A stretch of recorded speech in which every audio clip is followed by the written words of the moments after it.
throw-ins. You even saw from the kick-off, ball went back to the centre-halves and they played it forward. So, you know, I guess they'll play their football, but they're not afraid to mix it up as well finally when they need to. Incredibly, failing to progress to the knockout stages from the group stages for the first time in 5 seasons last term, Atleti.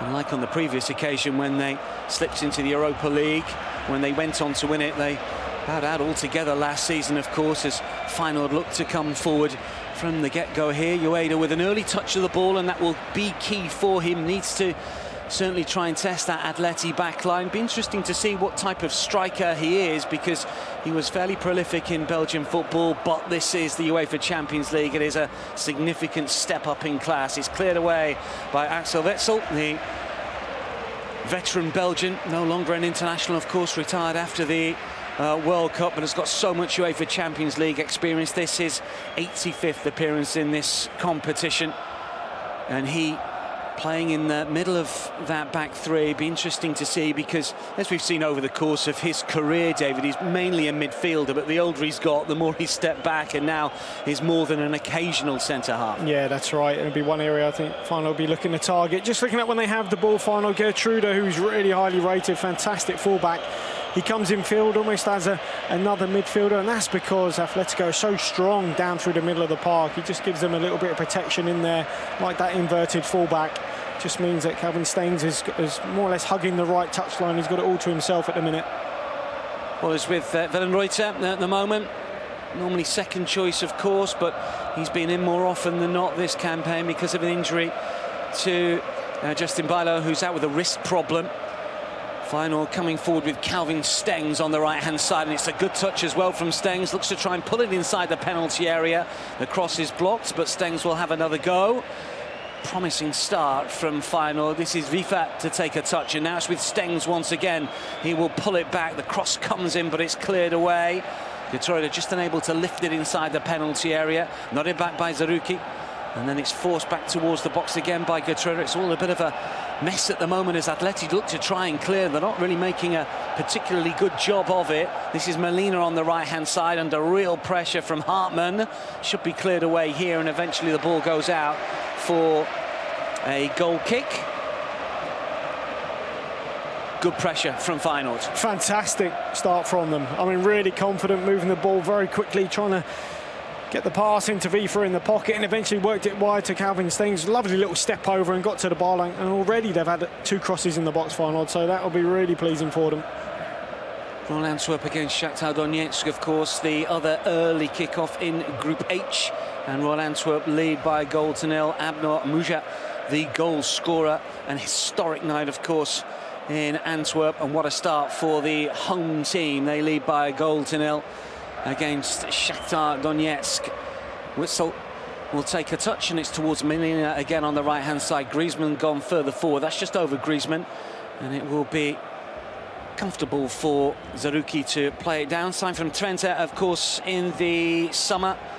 Dutch-born Algerian international coming into the side here. Didn't start that game against Celtic. Have an awful lot of opportunities in that game against Celtic, eventually getting over the line with a couple of goals. Jahanbash scoring late to really rubber stamp that win, but a positive start now back in the big time, of course, in the UEFA Champions League for the first time since making their 5th appearance in the competition back in the 17-18 season. Never reached the UEFA Champions League knockout rounds, although they did make it as far as the second group stage. Remember that? Back in the 99-2000 campaign. David, of course, played in the competition years earlier in that. Always sense these days, though, with the likes of Feyenoord doing well in other European competitions and Ajax as well, the Netherlands coefficient has gone up, so it just gives the opportunity for more Dutch clubs to get involved in the qualifiers and hopefully into the group stages. Yeah, absolutely. And as I said, the season when I left Feyenoord, the next season they won the UEFA Cup, and that all came from qualifying for the Champions League. So obviously it can take you in multiple places. Looking at how the game was settled down a little bit, I mean, they've turned the ball over a few times, both teams. You know, certainly it looks like Feyenoord are going with a much higher press, whereas Atletico sitting off a little bit, and it's just allowing Feyenoord a lot of time on the ball to pick their passes. And at the minute, they're just passing their way through Atletico. Taruki to spin it over to the left-hand side. Touch initially is good, and a shimmy and a shuffle tries to get the cross in towards Ueda. Oh, it was a heavy touch. That's so unlucky as well, because he had half a yard inside the penalty area, did the young Japanese striker. Just a little behind him, maybe. It was. His touch was a little bit heavy, although he also had Staines behind him. I think Staines might have given him a call to leave it. Instead, he took a touch, and the opportunity was missed. Cameron Staines a bit frustrated there. Good work from Peshao over on the left-hand side. He scored 3 goals in the Eredivisie so far this season, including against Ajax in that 4-0 success, as it was in the end, the game that was curtailed and then eventually completed. Let's see what Timber can do here. Peshao to the left-hand side. Ueda has made a run inside the penalty area. Ricochets in. Unbelievable. What a start. A UEFA Champions League debut for Ayase Ueda. It was a really good run, but there is a heavy slice of good fortune here as a black made the save, and it ricocheted back before flying into the net, but he won't mind. And the travelling fans from Rotterdam won't mind either. Atletico 0, Feyenoord 1. Well, we had touched on how well Feyenoord were playing and finding a way through the Atletico midfield. I mean, it's a superb run, a straight pass from Timber, which was terrific, and a diagonal run from Ueda. First time finish, ricochet back from Oblak, and it seemed to hit Ueda in the chest and eventually finds its way into the back of the net. He didn't know too much about it, or maybe even off the defender. I don't think it did come off Ueda. That might go down as an own goal. Feyenoord won't care. 1-0 in front, and they've been fantastic. It might have come off Hermoso, possibly. Well, when we get a second glance, it looks like it's come off Hermoso. I think it will go down as an own goal. Ueda was mobbed by his teammates, rightly so, but it will go down as an own goal. That's unfortunate for the Japanese striker, but there's no doubt that he made that. He was the player that made the run and had the initial shot, and as it ricocheted back, it looked initially like it struck the former Kashima Antlers player, but in fact it was Hermoso that was trying to get the block in, and it spun off his boot and beyond Oblak and into the net. And it's a fast start from the champions of the Netherlands, who lead by 1-0 in the Spanish capital. So Atleti find themselves a goal down early. Plenty of time to get back into this game, of course. Match day 1, they were denied a win because of a late goal. They've gone down early here.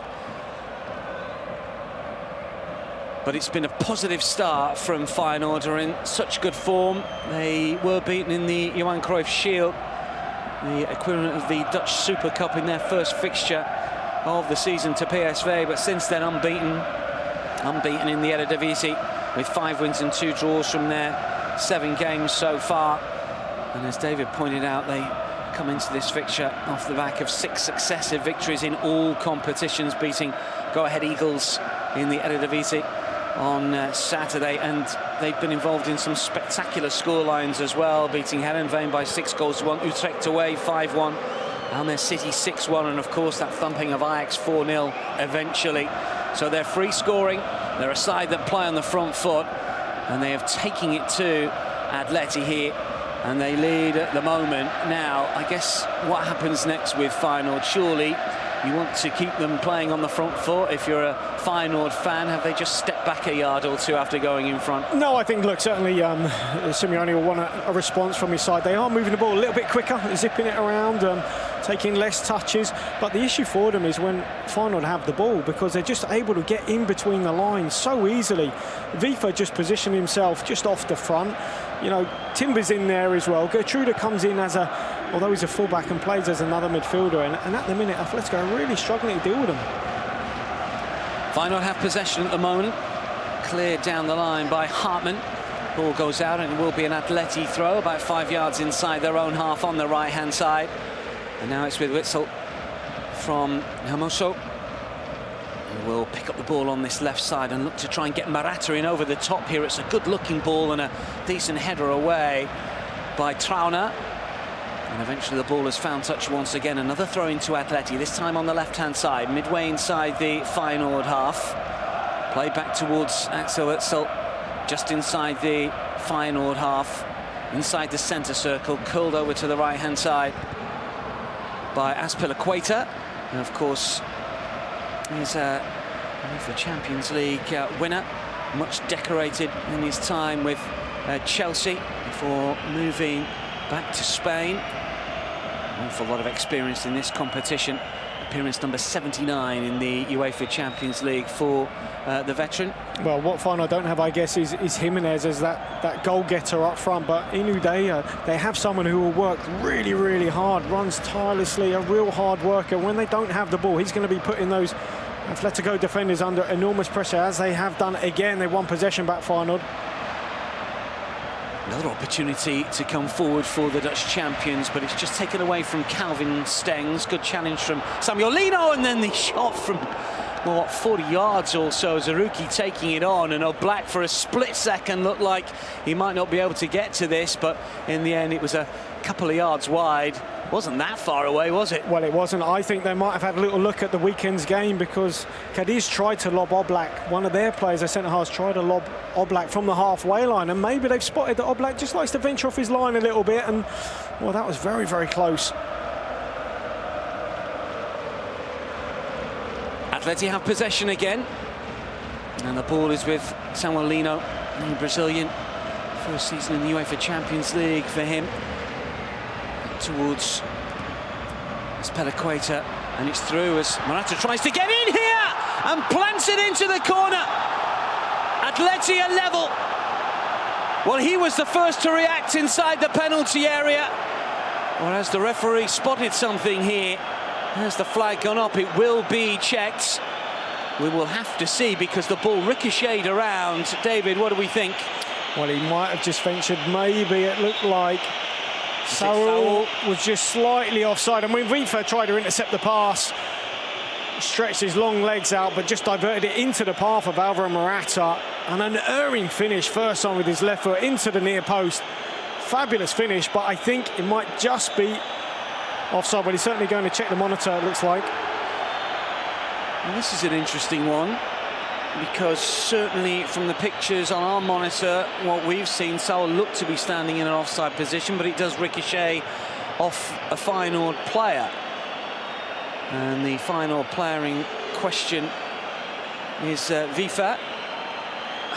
It's how you deem that particular touch from Vivo, isn't it, here? There's no doubt that Saul's offside, but then Vivo stretches out a boot, and it falls for Morata, who plants it into the bottom corner. How do you interpret that? Well, the referee, Francois Letixier, has given this no offside. Goal stands. We are level. And Alvaro Morata, who has been in terrific form in La Liga, has taken full advantage.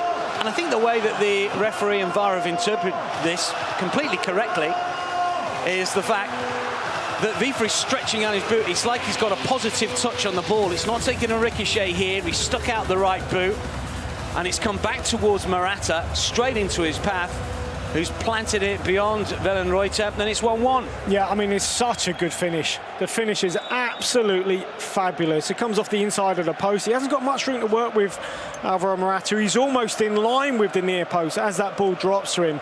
And on his left foot, I mean, the goalkeeper didn't stand a chance. Great goal. 1-1.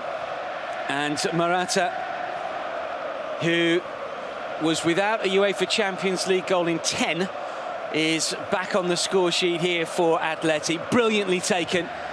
He was alive, as Vivo just tried to divert that ball back. And after VAR, the goal correctly stands. 1-1, and Feyenoord, after their positive start, have seen themselves pegged back here, but it's very much game on, both sides. And we wondered ahead of kickoff, didn't we? Would we see that positivity from Feyenoord? Would we see them play on the front foot? We've definitely got that, and we've got a reaction as well from Athletic. Yeah, it's been a very open game so far. I mean, I look at Saul's position. He almost plays as another centre-forward at times when Atletico have the ball. And if Vivo goes with him, it just means Vivo's in that back defensive line. And really, you probably want Gertruda in that position. But instead, Gertruda sort of goes a little bit wider, and that's how the goal came about. So maybe a slight readjustment, you might say, for Feyenoord. They might have to look at. Well, they came from behind to beat Cadiz at the weekend. There were 2 goals down early on. They won 3-2. Their last come-from-behind victory in the UEFA Champions League was against Milan in September of 21. Can they do it again? Just a quick update from the other game, and that goal, Dan, that you brought us here on Matchday Live. Royal Antwerp 1, Shakhtar Donetsk 0. Abner Moya, it was one of the big calls, actually, in terms of the team selection from Mark van Bommel, gets the nod. It was Rakitsky who lost the ball on the edge of his own area. Arta Vermeeren, the new exciting young playmaker, pinched it off him. Great finish from Moya to make it 1-0 as they play their first home game in Champions League football tonight. Royal Antwerp, they're 1-up on Shakhtar. Atletico Madrid 1, Feyenoord 1. We've had 16 fairly lively minutes at the Estadio Metropolitano. Atleti have a free kick just outside of their own penalty area. Peixão, who's looked lively on the left-hand side for Feyenoord, has been penalised here. And it will be a free kick taken by Atleti. Just watching the goal again on our monitors here as Morata, he's really enjoying his football once again. Scores for the 6th time this season in all competitions. Feyenoord coming forward through Peixão. It's an awkward one for him to try and take down. He's unable to do so. And the ball is with Azpilicueta. Then he gives it away. Zaruki's been everywhere at the moment. Will manage to win it back. It's towards Stengs. It's cleared away. This is Hermoso that will bring it down. Samuel Lino on the left flank is racing forwards. So we'll play it back in field as Atleti take it towards the halfway line. Here is Koke to play it back. Koke, over 500 appearances for Atletico Madrid, played in both of the UEFA Champions League finals, in which Atleti, of course, were beaten by Real Madrid. They do seem a long time ago now. So unlucky not to win at least one of those, I thought. Diego Simeone, with yet another rebuild. He does such a wonderful job, of course, with Atleti. Here is Griezmann. Looks to try and slip it into the right-hand side. Good-looking ball across! How on earth has Trauner prevented that one from going in from 2 yards out? He's flicked it over his own crossbar to prevent what looked like a certain goal. Yeah, it's a really good clearance in there. I'm not too sure he knew that much about it. I wasn't sure, maybe was he trying to clear it away from goal, but in the end it looks like he got a little bit lucky. The ball bounced into the ground, went over the bar, the Feyenoord captain, and you've got to say from Simeone's side, fantastic response. They've been superb since they got that goal. Molina it was that was breaking free on the right-hand side that got the cross, and it looked certain to be tapped in either by an Atleti player or an own goal from Trauner, but from 2 yards out it somehow goes over the crossbar. This is Koke, edge of the area. Molina with a swing and a miss. Zaruki will knock it away. Ueda chases it down. And now it's with Azpilicueta once again for Atletico Madrid. We've had 18 minutes here.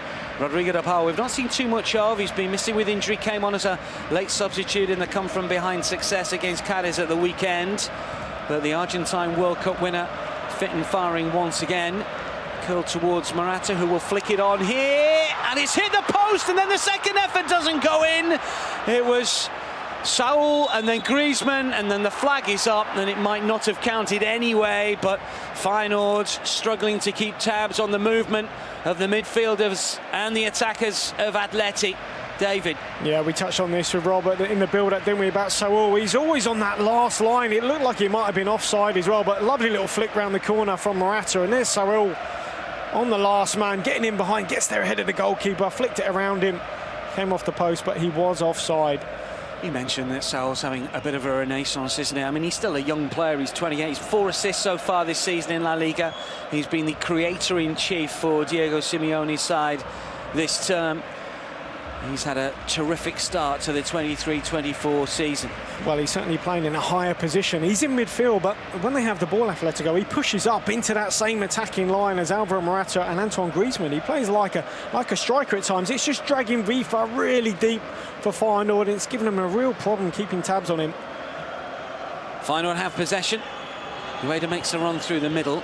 It's towards Hotman on the left-hand side. Peixão wants it as well. It's a good run, though, from the left full-back here. Then it's taken off his toes by Azpilicueta, who does well. And then Molina will take a touch, and then Molina will go again over on the right-hand side. Timber looks to win it back. The ball goes out of play. 20 minutes in here. Atletico Madrid 1, Feyenoord 1.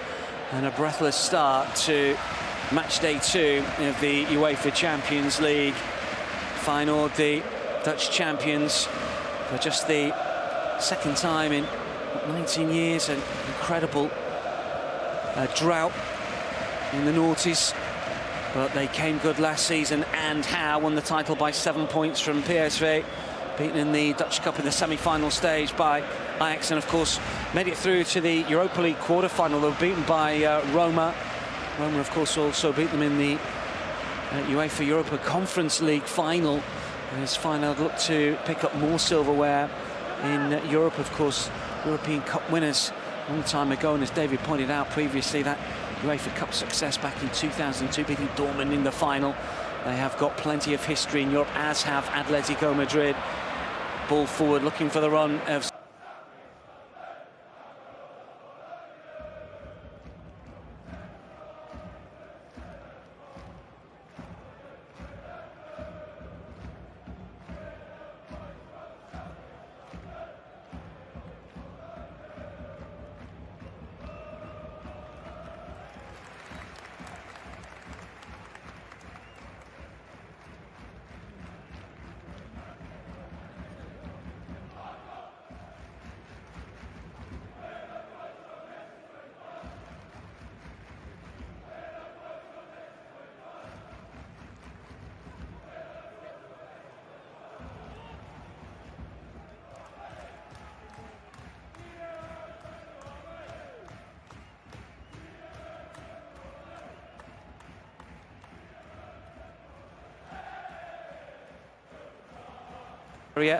Ueda with his back to goal. It's not necessarily his game, is it, that? No, it's not. And also, I think if Feyenoord aren't quick to break, it just allows Atletico to get back into their shape, their back 5, and then a 4 in front, and then the sole striker, and it's really difficult. And that sole striker being Morata, Griezmann drops into midfield, and for Feyenoord, it feels like if they're going to get an opportunity, when they do win possession back, they've got to go quickly.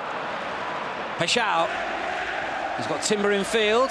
Here is Quinton Timber, slides it through towards Ueda, tries to get it back to Peixao, but Griezmann is there, dropping a little deeper, finding Samuel Lino on this near side, and then back towards Hermoso. Atleti, who have won only one of the last 11 home European fixtures, 7 draws in that sequence, 3 defeats. That one against Porto on match day 1 last season. Won all 3 of their La Liga games so far this campaign, and their last 9 stretching back last season. So 12 all told, and unbeaten in their last 14. It is difficult to come here to win, and they've scored 3 in each of their home games so far in the Spanish top division this season. Witsel for Koke, and now Saul. And we'll slow it down and just back towards Hermoso. Just inside the Feyenoord half. Space on the left-hand side potentially here for Lino, who will fire it back here for Hermoso. Lino again, 4 in and around the penalty area. Hermoso makes the run towards the byline, looks to try and clip it inside the penalty area. It's a good block though here from Viva, and it's a corner. Yeah, again, just really good patient play this time from Atletico. This time Saul just drops out wide to the wing, and Hermoso goes on the inside, and that's Viva. He's getting through an awful lot of work. He's really up against it out there, trying to track the run of, does he go with Saul, does he go with Hermoso? It's difficult for Feyenoord at the minute. Just got to try and see this out. Medina to take the corner then for Atleti. 24 minutes in. Atletico Madrid 1, Feyenoord 1. Atletico with a corner. Called towards the 6-yard box, punched away. And then on the volley from Koke, just wide of the target. Got hold of that one from 30 yards or so, through a crowded penalty area, just unable to find the target. Well, Wellenruter was well out of his goal, and it looked like maybe Hanko dropped back onto the line just in case. As it is, I think Witsel tried to help the ball on its way. He missed it. In fact, Koke had all the time in the world to take that down. There was no one within 10 yards of him. Could have maybe controlled it and taken his time to pick a spot. Only 6 goals in the Champions League for Koke. Player that's become synonymous, of course, with Atletico Madrid over the years. Such a terrific servant. It's a long time since he scored in the top table of European football. appearance number 89 for him today. That last goal coming against Club Brugge back in October 2018. Geertruida scored against Man City in the 6-1 league success, a Dutch international. And she's got to flick it forward over to the left-hand side, and Hartman forward for Paixão, looks for Timber. A little bit awkward in that middle third at the moment, and Atleti managed to win it back. It is Hermoso, always willing to come forward on the left-hand side. Saul's ball forward, looking for the run of Griezmann, and it rolls into the arms of Timon Wellenreuter. He's got a bit of experience playing in Spain. He played with Mallorca almost a decade ago, but only in Segunda, rather than the top-flight former German under-21 international, proving a good understudy to Justin Ballo, although only one clean sheet so far in the Eredivisie this term. Rodrigo de Paul fitting it a little bit. Such a good player, isn't he? And maybe not 100% match fit, but you'd try and squeeze him in if you could. Well, it was a rare misplaced pass there from de Paul. If you go back to the goal, you know, he did try to thread the ball through to Sawar, which was a really good pass that was cut out. It did fall to Morata, so, I mean, certainly huge for Simeone that he's back in the side today. And Morata, I mean, he had a call to make because Correa was excellent at the weekend, but he's brought Morata back in, justified it. He's got his goal. Yeah, 2 goals for Angel Correa in that 3-2 come from behind success against Cadiz. An awful record in the UEFA Champions League. He's such a good footballer, such an anomaly really, given how many goals he scored in La Liga, and he's really trusted by Diego Simeone. We're just watching Arne Slot get his instructions out. Does he want Feyenoord to play the ball a bit quicker? Yeah, and just to move the ball around, certainly. You know, just to settle down and feel the way back into the game, because they've been under, you know, an awful lot of pressure. I mean, Atletico don't really go and press high. They all sit off now. Feyenoord have the ball on the halfway line. Atletico back in the back 5, 4 in front of that, and it's sort of a real challenge for Feyenoord to go and break them down.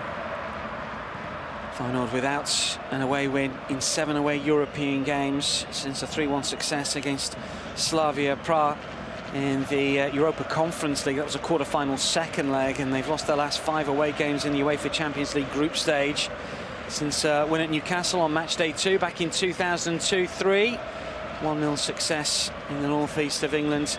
Their only success in the last 10 away fixtures in the group stages. Of course, Newcastle in action a little later against Paris Saint-Germain. What an atmosphere it will be at St James's Park for that one. We've got full live commentary for you a little later. Here is Trauner for Feyenoord, and now it's with Geertruida. Eventually back for David Hančko, the Slovakian who was signed from Sparta Prague. Feyenoord just enjoying a little more possession, but typically in that middle third it's fairly slow at the moment. Need an injection of pace. Maybe Stengs can provide it over on the right-hand side. That ball's just going to bounce out of play. And that'll bring back memories for you, David. I remember once you told me that when it comes to Dutch football, there's a lot of possession, there's a lot of passing, and there's a striker. You make run after run after run, but you don't necessarily always get the ball. No, you don't. Although, looking at the run of Udea there for the first goal for Feyenoord, it was a great run, wasn't it? Straight pass. They probably worked on that on the training ground numerous times. Straight pass, diagonal run, and finish well. Here is Ueda again inside the penalty area. Not the worst ball in, looking to try and find Paixão. And eventually the ball goes out of play, and it's Diego Simeone's turn to bark out the instructions and want his players to do just a little bit more. Always wonder if the players take it in. Well, I think he's saying to them, settle down. You know, they've won the ball back. He's across in the box. They maybe could have taken a touch and found a way out there, Atletico. Because I think, you know, it's when they have the ball, they look a real threat now. Feyenoord's last defeat when leading against PSV back in September of last year. Went ahead away from home, only to lose 4-3. Some really good numbers when scoring first this season. Every single time they have scored the opening goal, they have gone on to win. Will that be snapped now? Well, given the fact that Atleti are back on terms, you would suggest it's more than likely. Hančko forward. Timber has got Paixão on the left-hand side, but it's come back towards the halfway line. And now it's Gernot Trauner who will feed it through. Zaruki has had plenty of the ball in this opening half. Paixão looks to get the shot away, and it's Oblak that gets down well to his right-hand side. It was shifting, it was bending and curling in, I reckon, there. Yeah, it's a good strike. I mean, Paixão just used the run here of Hartman on the underlap. Just cutting field, good strike, low at the near post. You'd expect Oblak to save that. Last goal in Europe coming against Roma in the Europa League quarter-final defeat, 4-1 away reverse. They did win the first leg last season. Here they come again.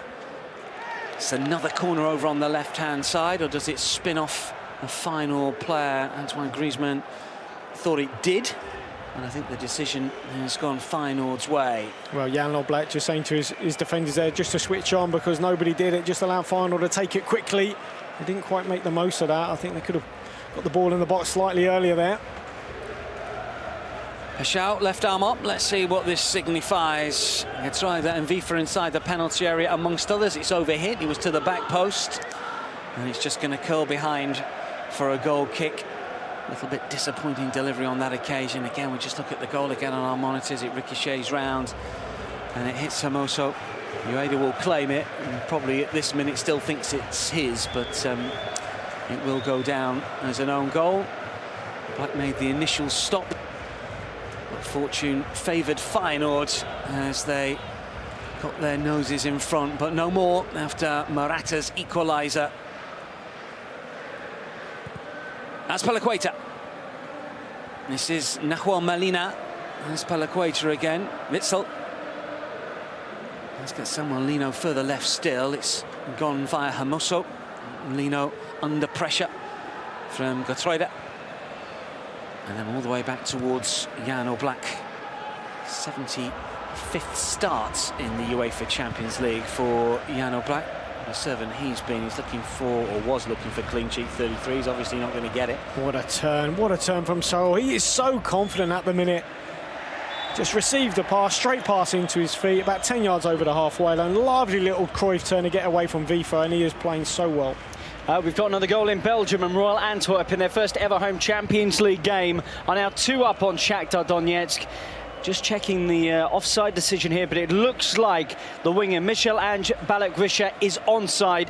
Played into the left-hand channel. Shakhtar cut in half with one pass, and he raced through one-on-one to play it round Dimitro Riznik. Lovely finish. Royal Antwerp 2, Shakhtar 0. Yellow card first of the game says that Azpilicueta has gone into the book here. The referee saying to the former Chelsea defender and Champions League winner that that's the second time you've made a challenge like that. And for me, it deserves a caution. It was a coming together rather than anything particularly vicious, but he doesn't make any attempt to play the ball. No, he doesn't. And I guess if you go back to the previous set play, the corner was a really poor delivery. They certainly want more, because they won't have, you know, that many opportunities, you'd say, to put the ball in the box Feyenoord tonight, so they've got to do it with real quality. The last corner was disappointing. Can they deliver something better here? Free kick, fairly central, 40 yards out. Staines is going to curl it in. It is good delivery. Fine stop from Oblak and forced over. Hanchko. First of all, his header was brilliantly saved by Oblak. But as Oblak was on the turf, the centre-half followed up to put Feyenoord in front once again. And they won't be denied here, the Dutch champions. It was a terrific ball in. And a well-directed header that was goal-bound, but for the intervention of Oblak. But David Hanchko was the first to react to steer into an unguarded net. It is Atletico Madrid 1, Feyenoord 2. Well, it's a brilliant delivery towards a back post, and it looks like Azpilicueta has just let Hanchko go. He's hoping he's offside, but he isn't. Fabulous first-time volley. I mean, the save from Oblak is outstanding, but he just rebounds it straight back into the path of Hanchko. Bounces down in front of him, and then without breaking his stride with his left foot, he just side-foots it into the roof of the net. Well, David wanted a little bit more from the final delivery, and he certainly got it with a ball from Stengs. And David Hanchko gets on the score sheet as Feyenoord lead by 2-1. Well, Atleti certainly responded well to going behind very early on with that ricocheted Hermoso own goal. What will we see here? Well, certainly if you look at Azpilicueta, they've taken a free kick quickly for Atleti, but if you go back to the free kick, which was given away by Azpilicueta, and then when the cross comes in, he's hoping Hanchko is offside because he's lost him. I mean, you would say for Azpilicueta, I mean, he's not been irregular this season, certainly. Cadiz looked to exploit that side of the pitch, had a bit of joy at the weekend as well, and I think he could have done better probably with the free kick and with the defending from that ball in there, Azpilicueta. Final lead by 2-1. It's been a rapid-fire opening 35 minutes here with 3 goals scored, and there's always talk, and I suggested it myself ahead of kick-off, that Diego Simeone's side defence first and try and nick the odd goal, but they've been involved in some really good games this season. They thumped Rayo by 7 goals earlier this term. They obviously beat Real Madrid as well in the derby and put 3 past Carlo Ancelotti's side. Here they've conceded 2, and Feyenoord, in fear no one, it would appear. First time back in the big time after winning the Dutch title last season and into the group stages for the first time since the 17-18 season. And they are enjoying themselves at the moment. Good win against Celtic on match day 1, and this would be very, very good if they could go 2 from 2, given the fact that the trip to the Estadio Metropolitano is probably the toughest place to go for any of the sides in the group. Peixao looking to use his strength here. Ueda can't quite flick it on. Stengs was in a good position. It's towards Timber. The flick from Koke. Atleti look to play themselves out of trouble, but that's nowhere near Griezmann. Easy for Geertruida to play it back. Now Trauner and Zerouki. He steps away from the challenge. That's far too easy for him. Here is Stengs on the right-hand side. Stengs for Zerouki, and that's another corner and another opportunity for Feyenoord. Yeah, they've worked their way well. I mean, Zerouki, tough for him tonight to come into the team, but he's done well. Feeds the ball out wide to Stengs, gets around him on the overlap, because Stengs, he's never going to have Geertruida doing that. Geertruida is, well, on paper he's playing right back, but in effect he's mostly in midfield providing a little bit of cover, and Stengs has done well on that wing. Just another look at that goal. Brilliant ball in, wasn't it? Lovely outswinger. But certainly the marking left a lot to be desired. Good header, better save, but the follow-up was enough to beat Oblak. And Atleti have it all to do again. Another corner here for Feyenoord. Stengs with the delivery, near post this time. Trauner is there, it's flicked to the edge of the penalty area. Atleti scramble the ball to safety. Zerouki. Back in by Hartman. Stengs gets another go to try and play it back. It's Trauner! It's just over! Nearly a third for Feyenoord. What is happening to Athletic? No, they're just not marking. I mean, Simeone just motioning just to settle down, but it's the basics, really. I mean, they changed the angle of the ball. They have a corner on the left from Stengs, it's cleared, and they work the ball out to the opposite side. Then they play a really good diagonal back to Stengs. Good cross in the box. Again, it bounces in front of Trauner. This time it is unlucky, goes into the ground again. A bit like his clearance, really, at the other end, but just bounces over the bar. Never scored for Feyenoord since moving to the club. A great time to drop the maiden tag and break your duck. Free kick on the halfway line. We've got 6 minutes to go. Well, that vulnerability, although they're in great form, you know, the consecutive home wins and all the goals they score in Atletico, they are prone, they can concede. Look at Cadiz at the weekend, Valencia as well. Yeah, they haven't managed a clean sheet at home this season, Athletic. 3 away from home, but none here. It's an oddity, isn't it, for a side coached by Diego Simeone. Flag, meanwhile, has gone up as Atleti look to come forward through the centre. So Feyenoord have a free kick inside their own half at the moment, which Timon Vellenreuter gets ready to take. Quite happy to just play it short and invite the press, bait the press, as they say. It's a long punt forwards here, though. Gone back to front a little too quickly. De Paul jumping with Timber. Forward for Peixao on the left-hand side. So Atleti with work to do. Arnisot's reputation is already very good. And a win away at Atletico Madrid would certainly be a significant entry into your CV. Stengs gets his shirt pulled by Samuel Lino. Play continues. Superb play from Stengs there. I mean, his first touch just bounced up, but he just lifted it over Lino. Terrific skill. Now, the yellow card's going to come out here after the ball had gone. Saul just caught the final player. Who is it that's down? It's Gertruida that's down at the moment. Just clutching the top of his left boot. Maybe just a little late here after the ball had gone. I think the referee's had a good game so far. I mean, he's tried to let play flow. There's been a few fouls. I think the obvious ones he's done well. He's blown up, and certainly it looked like Sal just stepped on Gertruda's foot there. I think that was the right call. Other than that, he has tried to let the game move and keep the tempo to it. I mean, I think Saul has been a real headache for Feyenoord to deal with, whether it's Gertruda or Vifa who picks him up. His position is a really difficult one. He's playing midfield, but he's often in that last line as a forward when Atletico have the ball, and it's a question of who picks him up. 3.5 minutes to the 45 remain, and it's Feyenoord that spring forward once more. Stengs calling for it. This is Timber inside the penalty area. They're queuing up here. 5 inside the box is cleared away by a nervous-looking Atleti. What is the referee given here? It looks like a corner, yep. I mean, there's no pressure on the ball. I mean, I'm sure Simeone looked to affect that at half-time, but Hartman with a little pass into the box. No one goes with Timber. He's got all the time in the world to cut the ball back. As you mentioned, there's 5 in the box for Feyenoord. That is a show of intent as we approach half-time.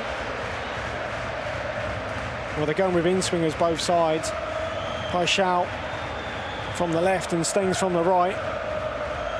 It seems to be in vogue at the moment, isn't it, in swinging corners? See an awful lot of teams use them. And they're certainly loading the 6-yard box. Feyenoord got about 6 players in there. It's a busy box. Towards the near post, flicked on. Hanchko wants another corner and gets it. So another opportunity from the left-hand side. It'll be another in-swinger by the looks of things here, although Stengs is short if required. Well, he's certainly got the height. Hanchko and Vifa. Again, they're bunching Feyenoord. 6 players in the Atleti box. They're man marking as well, Atletico, so it's a case of blocking, marking, tracking those runners. No zonal marking by Atletico. Trider and Hermosa having their own wrestling match at the moment. The referee's reminded them of their responsibilities. It's flicked towards Ueda, and it's another corner. Well, actually, it looks like they do have Witsel. He's the only zonal player in the middle of the 6-yard box. Everyone else is picking up man for man. So you have got an option here if you do something clever, getting a block on. Losing your marker. Another corner. This time different delivery. Now swinger from Stengs over the head of Hanchko, and now it's with Zerouki. He gets a bit of a shove in the back and does get the free kick. He was looking for it. Samuel Lino puts his arms out wide and says, come on. I didn't really touch him, but I think the referee's got that one spot on as well. He's had a good game, hasn't he, the ref? Just the palm into the back of the Algerian international. Into the final minute of a really enjoyable opening 45. It's been a really good watch, even better if you're a Feyenoord fan. As the champions of the Netherlands lead by 2-1. Diego Simeone still trying to get his instructions across in usual black tie, black shirt, black trousers. In comes the delivery again. It's a really good ball towards Ueda. It's cleared away by Hermoso. It nearly dropped for the Japanese. Yeah, another brilliant ball from Paixão this time. Going deep towards the far post. Oh, he had to make the clearance there, didn't he? Hermoso just about got there ahead of Ueda, and Hanchko was behind him. Again, unmarked. Paixão gets ready to curl this one in. The deliveries have been excellent by and large. Last 10-15 minutes, 3 minutes have added on time. We push into Paixão to curl, and it's a good looking ball, but a black in fact, can collect and roll out immediately. Hermoso's on the move, and he's got Samuel Lino ahead of him, and DePaul is calling for it. Griezmann right-hand side, Morata through the centre, switched infield. The interception is made. Morata doesn't really fancy the 50-50, and it's Feyenoord that come away with possession. It's Vifa. And Morata comes back, wins the ball, but illegally so, and this is going to be a yellow card. And for a player that was sent off recently, he should maybe just keep his thoughts to himself. Terrific recovery work there from Feyenoord without the ball. They lose it. Atletico break from the corner. And there's their centre forward. We touched on him earlier there. Look, he's not a Jimenez. He's not going to grab a bundle of goals, but he will work away from home. Will work really hard for you. It'll be a real thorn in Atletico's side, but also without the ball, he put so much work in. And there he was, tracking back over the halfway line, wins possession back, and he's got his side a free kick. So Tuchel will take that free kick. As Trauner takes a touch, and Feyenoord enjoy a bit of possession inside their own half. Stengs for Ueda. Witsel will intercept, and Atleti will win a throw. And Diego Simeone acts as ball boy. I bet he wishes he could still get the boots on and get on the pitch. Quick update, half-time in Belgium. Royal Antwerp 2-0 up at Shakhtar. The whistle's just gone there. Muya and Balikwisha with the goals for Mark van Bommel's side. Witsel. Azpilicueta for Molina. And a crossfield diagonal that's flicked on by Saul. And then Samuel Lino will pick it up. He's got Hermoso outside him. Lino still has it. Cuts inside into the final third. They flick forward from DePaul. Griezmann looking for the run of Morata. Doesn't quite fall for him, but that was the quick passing, I think, that Diego Simeone is looking for. Atleti have it again. Half-time team talk will be a little easier if they manage a late lever at the end of this opening 45. Samuel Lino, central position. Clips it over to the right-hand side. Back in field for Koke. Looking for the run of Samuel Lino again. And DePaul will whip it in low. It takes a deflection. It hits Vifa, I think, and it goes out for a corner. Hugo Godin, one of the former players looking on from the stands that we've spotted. I'll tell you what, he wouldn't let this happen if he was there. Tough defender. Corner for Atleti. Final few seconds, last act. Samuel Lino steadies himself, takes a touch on his left side, gets the shot in, takes the deflection. Witsel is there, so he's Griezmann with the overhead! 2-2! The last kick potentially of this first half. A typical goal from Antoine Griezmann, who loves to score from inside the penalty area. The overhead, the acrobatic, brilliant technique. Took a little bit off it, knew exactly what he wanted to do. And an acrobatic effort inside the box sees Atleti level. Feyenoord unable to defend as it bounces around. That's real quality from Atleti's number 7. Oh, outstanding improvisation here from Antoine Griezmann. He's got his back to goal, the ball bouncing in front of him. He knows it.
At half-time, and Rodrigo de Paul, who you just wonder if he's 100% fit. He's been taken off. Marcos Llorente, who did start the game against Lazio, has come on and has been a regular this season as well. So that's a change for Atleti. One suspects that Llorente will play in that same position, and maybe Rodrigo de Paul has just been rushed back a little too soon.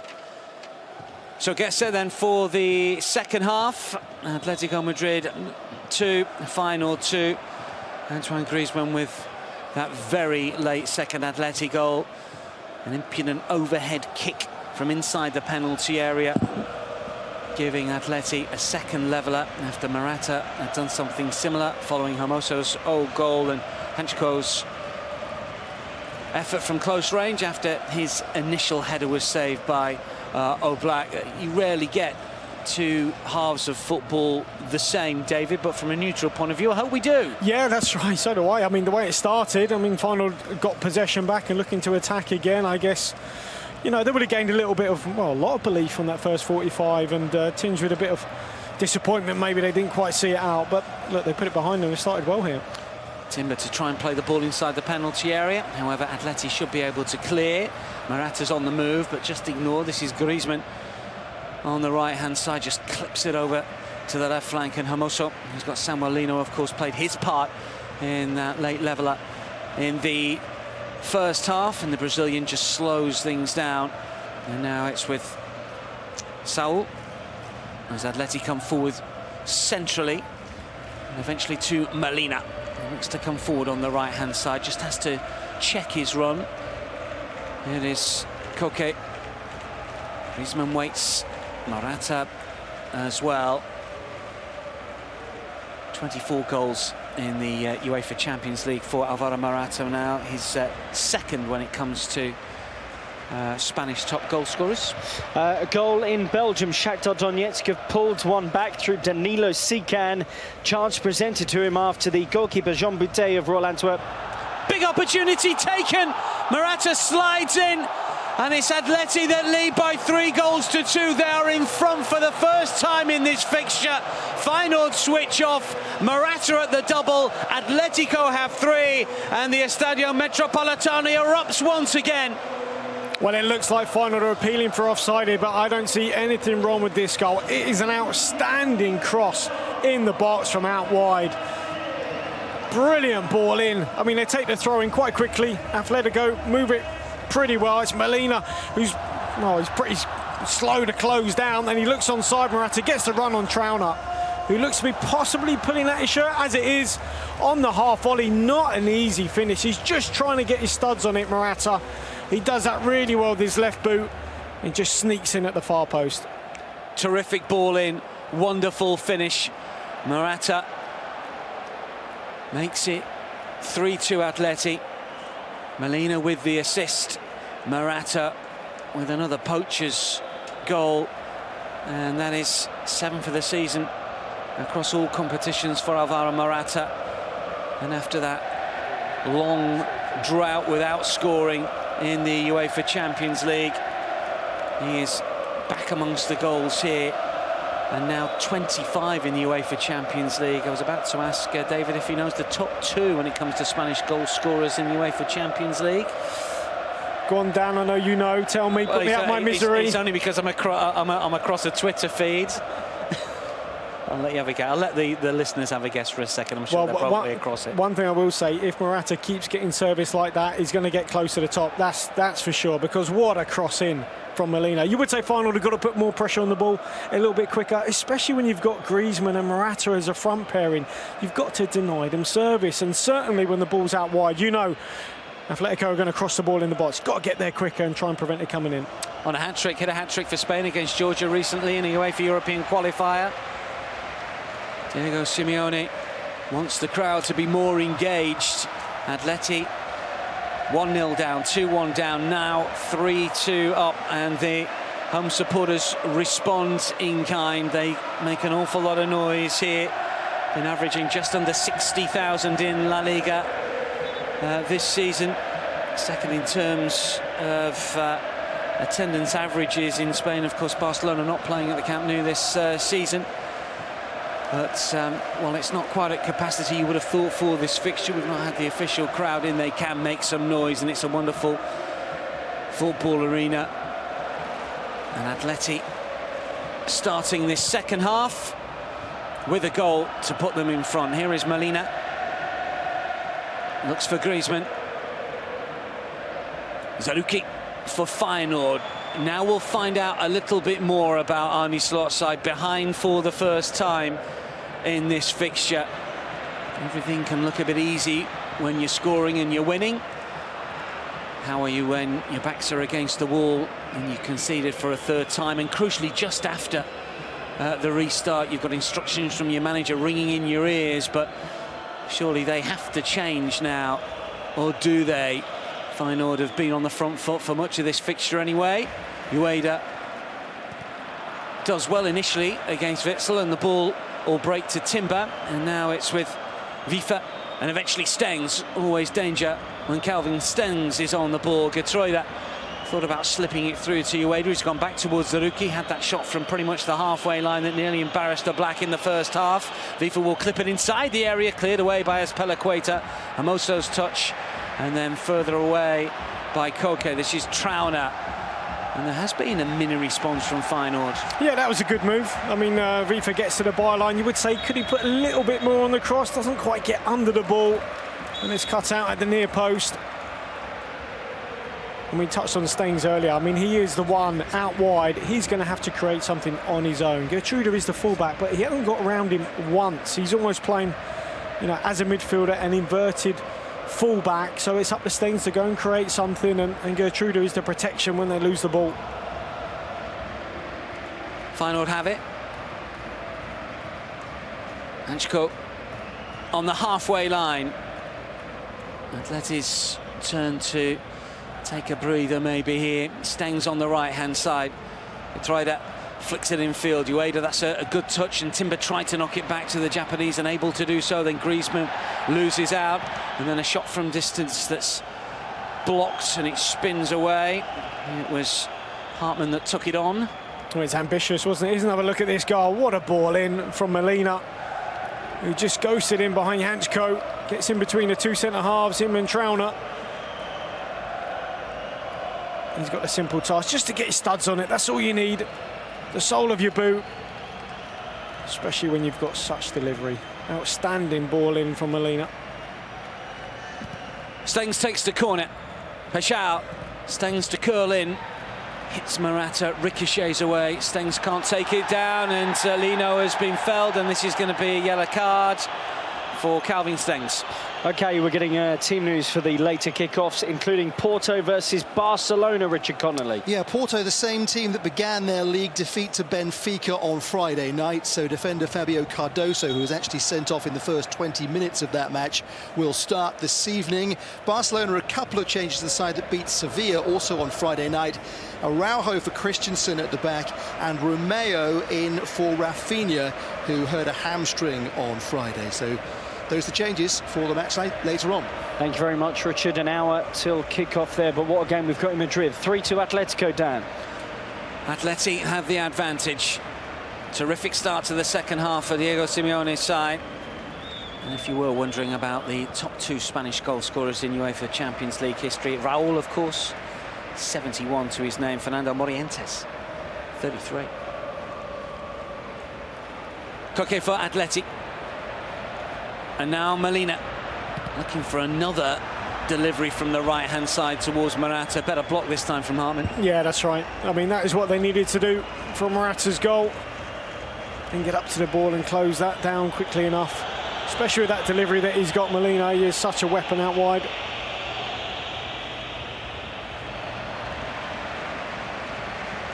Witsel. Atletico Madrid with possession. In the last three, Cadiz, Osasuna away, and Real Madrid looking for on the spin here.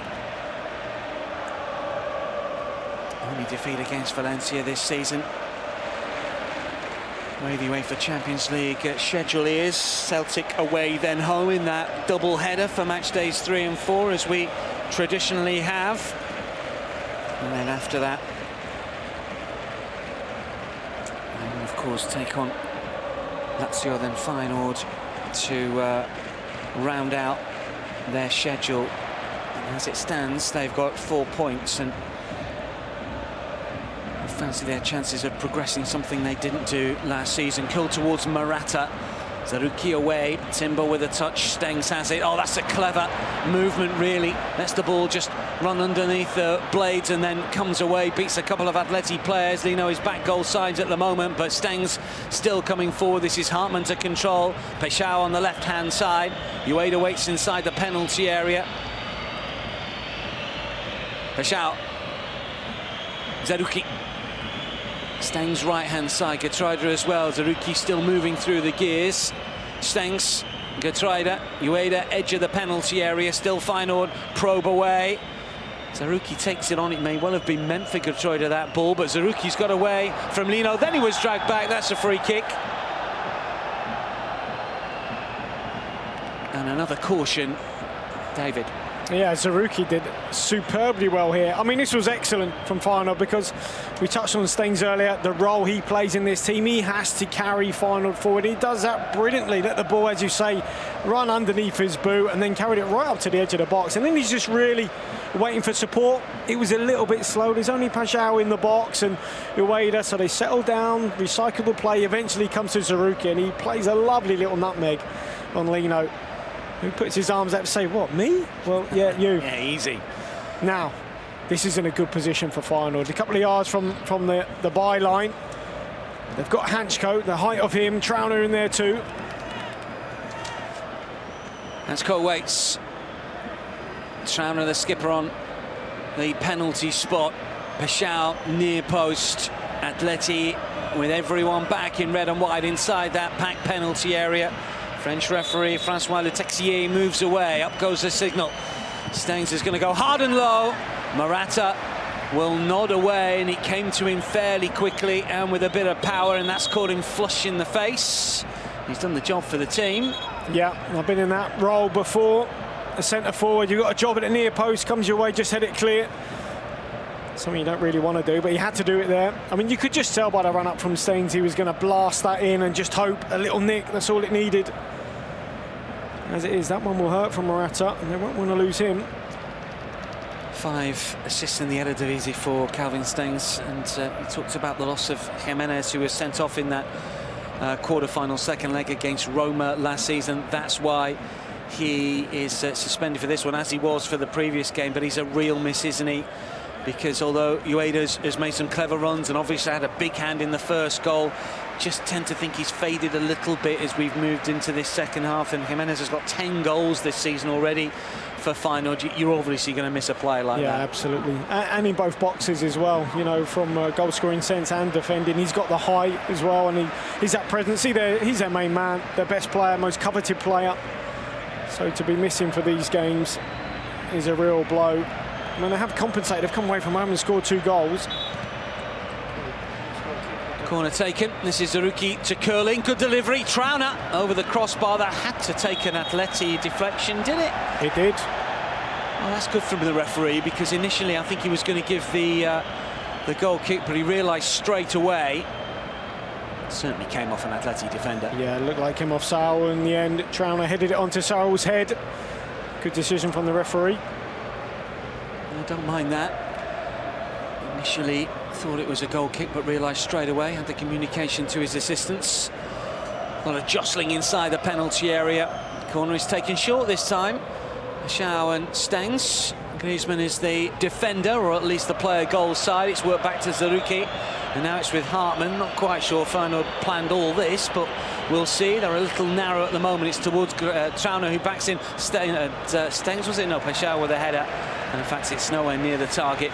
Yeah, they made a bit of a mess of that, to be honest. Feyenoord, they had the ball right on the byline. In the end, worked it all the way back towards the halfway. And then they're delivering the box from a much deeper position. Harder to attack as well. Let's get some team news from one of the other late games tonight. Newcastle versus Paris Saint-Germain is our main game later. Mike Sewell. Just the one change for Newcastle. Elliot Anderson drops out, and as expected, Sandro Tonali comes into the Newcastle midfield. As for Paris, 4 changes to their side. The likes of Lucas Hernandez and Manuel Ugarte were rested. They're back, along with Zaire Emery and Gonzalo Ramos, who plays in the middle of a 3-pronged attack, which also contains Kolo Muani and Mbappe. Thank you very much, Mike. Leipzig take on Manchester City. Team news in for that one. Kevin Campbell replaced by Nicolas Zeevout in midfield. Lucas Klosterman at right back with Benjamin Henrichs injured. Openda and Powell's in the front two for Leipzig. Manchester City have Bernardo Silva fit to start. He was a question mark. Joško Gvardiol faces his old club, and Haaland starts too. Opportunity for Stengs here for Feyenoord. Really brave goalkeeping from Oblak, who came outside of his 6-yard box to smother the chance. It was a difficult opportunity, but it was fairly close in. Yeah, just a touch, it looked like here from Stengs. Just got away from him slightly, popped up. He couldn't quite get it under control quickly enough. And trying to just lift it over Oblak, and Oblak again in the right place at the right time. They have made a change, Feyenoord, haven't they? Minter coming on. Yeah, Yankuba Minter is on for Ueda. His Champions League debut, and it's been pretty positive, really. He run hard, he took up some good positions, had a significant hand in the opening goal of the game. But Minter, who did score against Go Ahead Eagles in the 3-1 success at the weekend, got 3 this season, did start, of course, against Celtic. He's on loan from Newcastle, once of Adensa, a Gambia international, so we'll see what he can do. Galvin about to come on, meanwhile, for Feyenoord with a change here for Atleti, rather, with Samuel Lino going off. That's the change. Shakhtar have been all over Royal Antwerp in the second half. They pulled one back through Danilo Sican after half-time. It's 2-1 Royal Antwerp, but the Belgian champions nearly made it 3 and perhaps should have done. Vincent Janssen, the ball spilled to him after a bit of a goalmouth scramble. His low drive was saved by Dimitro Riznik. A teammate was there on the follow-up, blasted it wide. It remains Royal Antwerp 2, Shakhtar 1, midway point of the second half. Javi Galán is on. Champions League debut for the defender signed from Celta Vigo in the summer after coming through at Cordoba and Huesca. So a big night for him, coming on for Samuel Lino, who was cautioned, of course. A sensible change, you feel, from Diego Simeone as we get into the business end of this fixture. Just under half an hour remaining at Estadio Metropolitano. It is Atletico Madrid 3, Feyenoord 2 at the moment. Double quick start to this second period when Atleti scored nice and early in it to go in front for the first time in this fixture. We've seen Feyenoord, though, have opportunities since then to get back on terms. 13 attempts, 5 on target for Feyenoord. Contrast that to 6 and 3 respectively for Atletico Madrid. You can see and sense what a really good job Feyenoord have done in this fixture, and if they end up going back to Rotterdam, David, without anything here, they're going to feel it's a chance missed, I think. Yeah, I think so. Certainly how they played in the first half, and they've responded again since going behind for the first time in the game. With that chance, or half chance really, for Stengs. They make no mistake, they've acquitted themselves really, really well. Minter coming on, he's their only real loanee. I mean, Feyenoord normally have a few more loanees in their team, but he's the only one. Down through them, he's been excellent for them this season. He's only a kid, still a teenager. Well, he is playing through the centre. He's a player that likes to drop deep and get involved in the play, as I guess you must do in Dutch football. You have to be technically good. Hanchko for Feyenoord. Atleti just backing away. Stengs on the right-hand side. And Minter moving further out. Timber has just gone through the centre at the moment.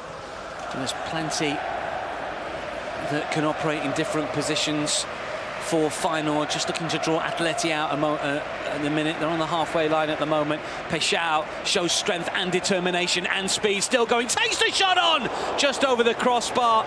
Well, there were options, but he did so well to make the space for himself here. Arne Slot applauds the effort as it flies over the bar. Yeah, again, fantastic football from Feyenoord. I mean, he comes on the inside. Peixão is under real pressure as well. Takes the ball under control, drives in field, and this is looking like it's arrowing into the top corner. This is close, just a couple of centimetres over the bar from Peixão. Really good hit from the midfielder. Scored against Ajax recently, 3 this season.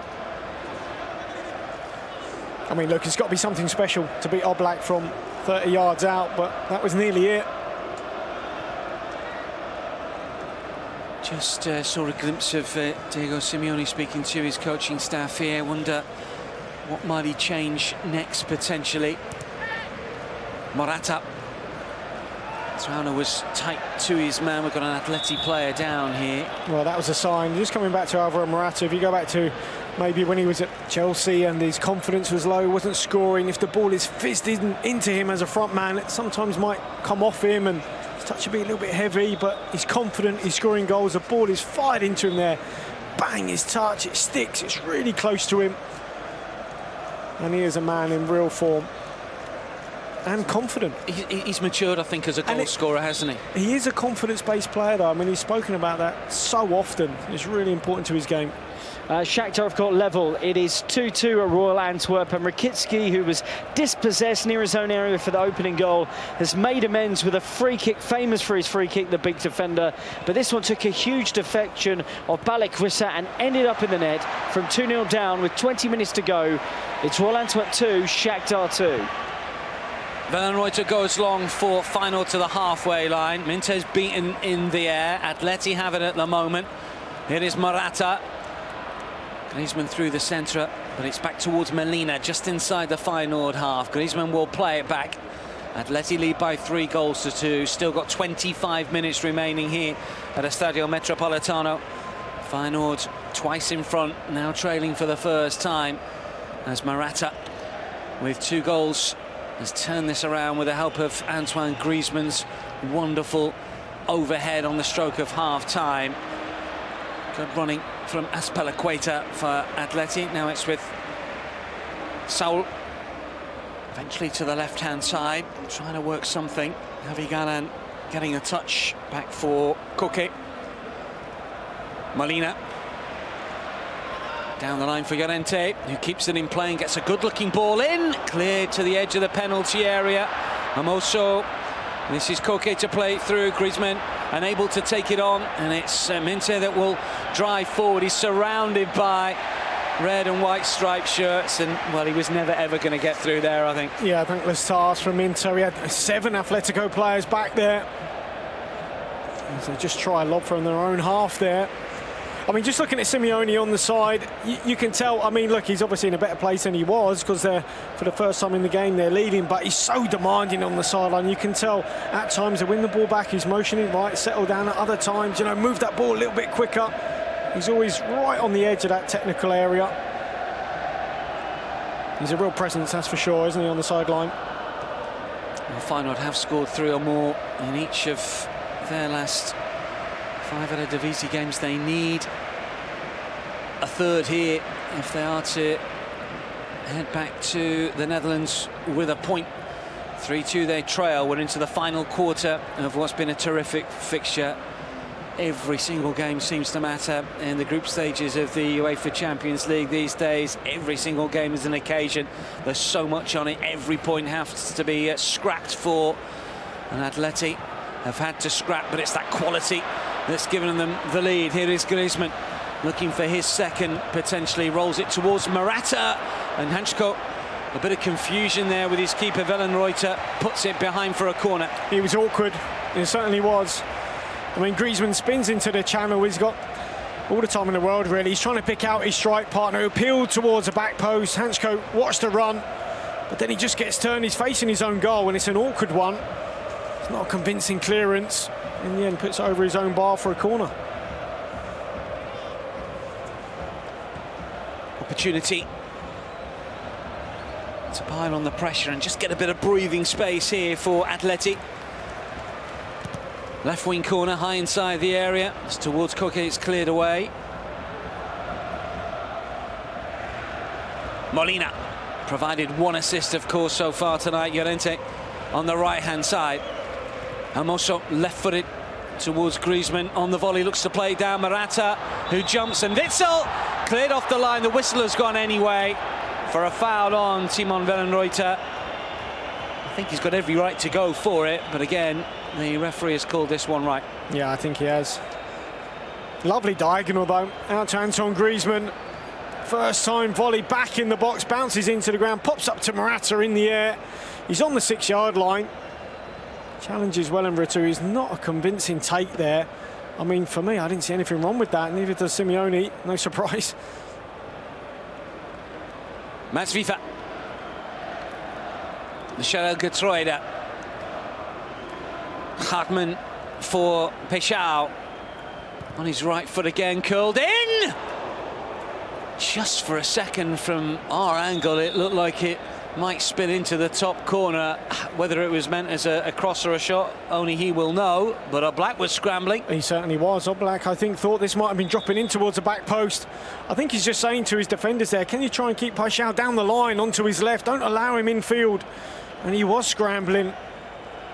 Great curl on the ball there, wasn't it, from Peixão? Oof, that was ever so close. Just brushed past the post. Twice from range. As Feyenoord's number 14 gone close. Here is Atleti's number 14, Llorente. Looks to move away from Vifa on the right-hand side, over the halfway line. Plays an infield for Griezmann. Griezmann back here for Saul, but the radar was off for once from Saul. Gives the ball away, but then Feyenoord can't keep it themselves. Stengs loses out. Getroida helps win it back. It's knocked down the line for Minte. Free kick. It's going to be an Atleti call just inside their own half over on the left-hand side. Will Diego Simeone change things up again? What are the options for Arne Slot for Feyenoord here? An attacking point of view. Who might he bring on? Aderiza Jahanbakhsh might be an obvious one to bring on. He did score, of course, against Celtic. That was his Champions League debut. The former Brighton player and player that started for AZ in the Eredivisie for a long time. Is he the type of player that potentially could change things here? Well, at the minute, 19 minutes remaining, and that's for Arne Slot to decide. Do they need shaking up a little bit? Well, I think it's difficult because they're still in the game, and I think their strongest team, bearing in mind the players they've got missing, is out on the pitch. Just looking at Zerouki, he's putting a lot of work in off the ball, trying to screen the pass. You know, they've got two forward players, Atleti. He's finally go on the attack. Minte for Peixão. Minte wants it back. Saga stay down for now. Oblak makes the save. It's gone out for a corner. It was a big opportunity for Feyenoord. And the substitute, well, did awfully well to stay on side. And as he got the return ball back, he saw Oblak racing towards him. And it was the big frame of the Atleti keeper that did enough. You're absolutely right. I mean, did do well, but Oblak did even better. He could see that attack developing, came out of his goal, closed down the space that Minte had. Got towards the ball and made the save. Superb stop. Corner for Feyenoord.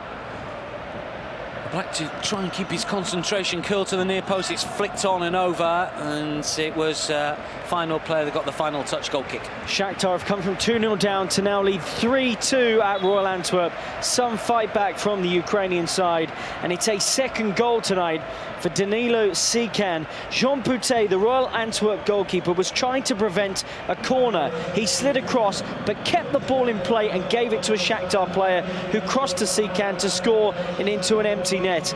Extraordinary goal. It's Antwerp 2, Shakhtar 3 now in Belgium. 10 goals across the early fixtures. The UEFA Champions League produces yet again.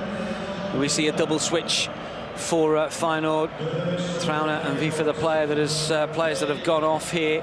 But Newcastle has come on for Gernot Trauner.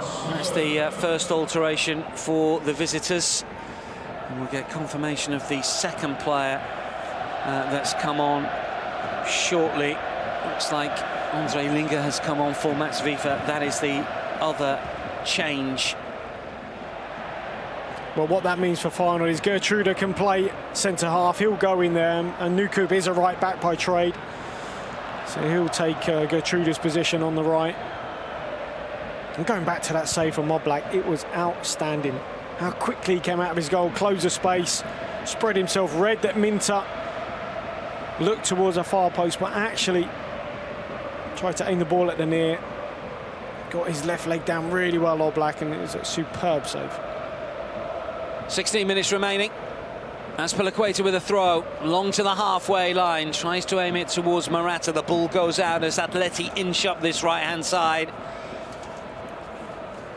You'd never say that they are comfortable here against the Feyenoord side that are trying to play on the front foot. Morata to nod back for Koke, nearly ricochets for Griezmann. Here is Peixão. In a way, he's got to keep Peixão on. It's an interesting change, really, just getting some fresh legs into defensive positions, really. Challenge on Molina, who's gone down clutching his shin. Feyenoord want to get on with it. We've still got the right wing back down at the moment. There was no foul, according to the referee, and the assistant was only a few yards away from it. Hartman was it, the potential perpetrator. Does come over towards Molina and show some concern. Well, in the end, it's Molina really, because he's gone to try and clear, and he's caught Hartman in. So is that. It's unfortunate, but I don't think there's anything really in it from Hartman. How do you see it? No, I don't think so. I think it's a strong challenge. I think both players went for the ball, and good to see Molina's up and about, moving as well. I think it's been played in a good spirit, isn't it, the game? The referee's had a good one, tried to let it flow, and when he's had to show a card, I think he's done that right. He's got his bookings right. It's been a good tempo to it. Although it looks like maybe that's Zaruki that's down, yeah, for Feyenoord. I mean, I touched on him earlier, the work rate he's had to put in as that holding midfield player, screening the pass from the Atletico midfield or defence into that front two with Griezmann and Morata. You know, you've got to work across the pitch so much, and it wouldn't surprise me. He hasn't played that much football. He might have a touch of cramp there. No, he's only started once in the Eredivisie so far this season, because Kokchu left for Benfica and Zaruki arrived from AZ. They're different players, really. Big boots to fill. Certainly big boots to fill. Terrific player, Kokchu. Scored 8 times last season for Feyenoord, and the creativity will be missed from the Turkish international as well, that's for sure. But we've seen Dutch sides forever just seem to find more and more players that come through their academy, get them from lesser leagues across the continent. Always entertaining, always very good to watch, always technically good, always play the game the right way. Here is Koke to clear, or rather Saul to clear. He's got the captain's armband on now. Hanchko. Is there a late leveller for Feyenoord? Dangerous looking ball in, and also to clear away. First time we see Mukup on the right hand side. That might be a nod as well, I think, from Arne Slot, in terms of, you know, does he need to play with a bit more pace at the back? Gertrude at centre half rather than maybe Trauner. He might look at that, I guess, at the return leg in November. Morata trying to clear here for Atleti.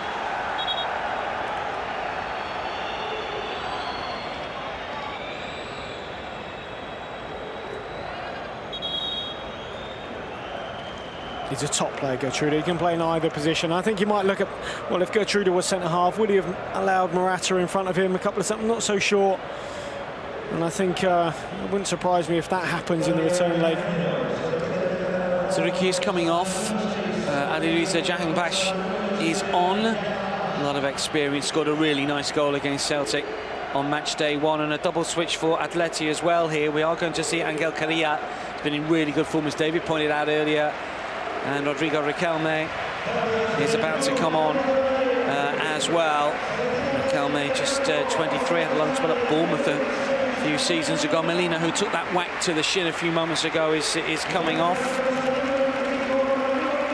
The first to be replaced. Interested to see who else is going to come off here, because Angel Carrillo, obviously an attacking player, and it is Antoine Griezmann who's played his part, obviously. I wouldn't say he's been involved in everything all the time, and he's not been as busy as Morata or influential as Morata, but he still scored a wonderful goal. Oh. It was key, wasn't it, just before half-time? Yeah, it was outstanding. Outstanding, so alert and alive in the box. What's that, his 4th goal in 5 games, and But saying that, Correa's come on and he was brilliant at the weekend. He was really, really sharp. And Riquelme, I think Feyenoord were interested in him, so he's another top talent. He loaned around a little bit, but being used this season by Diego Simeone. And gets the first touch of the football, looks towards Morata. Well, still 11 minutes to go, plus added on time. There is a significant amount of time here. We've seen so many late goals in the UEFA Champions League group stages already this season. Will there be further late drama here? And whenever Atleti play, there is always a story.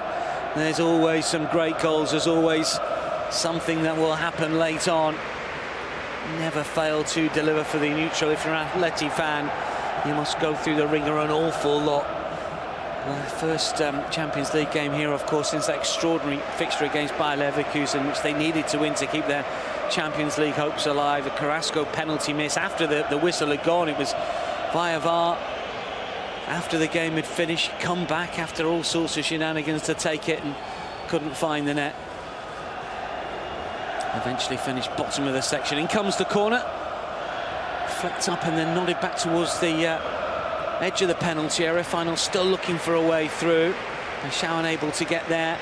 And then Riquelme will take it down and Correa will try and take it on. He's not really got the pace to get away from Minte, who was the last line of defence and then made a fairly clumsy attempt at trying to win the ball back, but eventually he does. Correa goes down and it's Feyenoord to come forward. Atleti have got players back in numbers though here, but Feyenoord still aiming to grab a third on the night. Hartmann play back initially towards the full-back and then helped on by Stengs. Is there a way forwards here? In comes the delivery inside the 6-yard box, but too far in front of a couple of players inside the box. Jahan Sheffert, unfortunately for Feyenoord, just couldn't find a teammate. It's decent delivery though. You would say he didn't really have enough numbers in the box. It was only really Menta, no one else.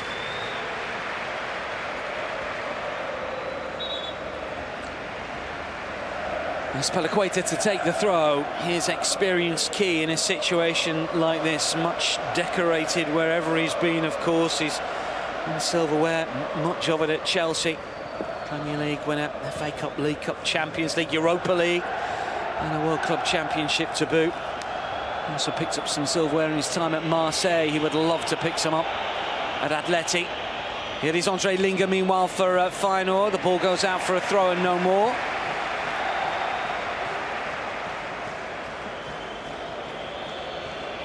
Still some defensive work to do, significant defensive work.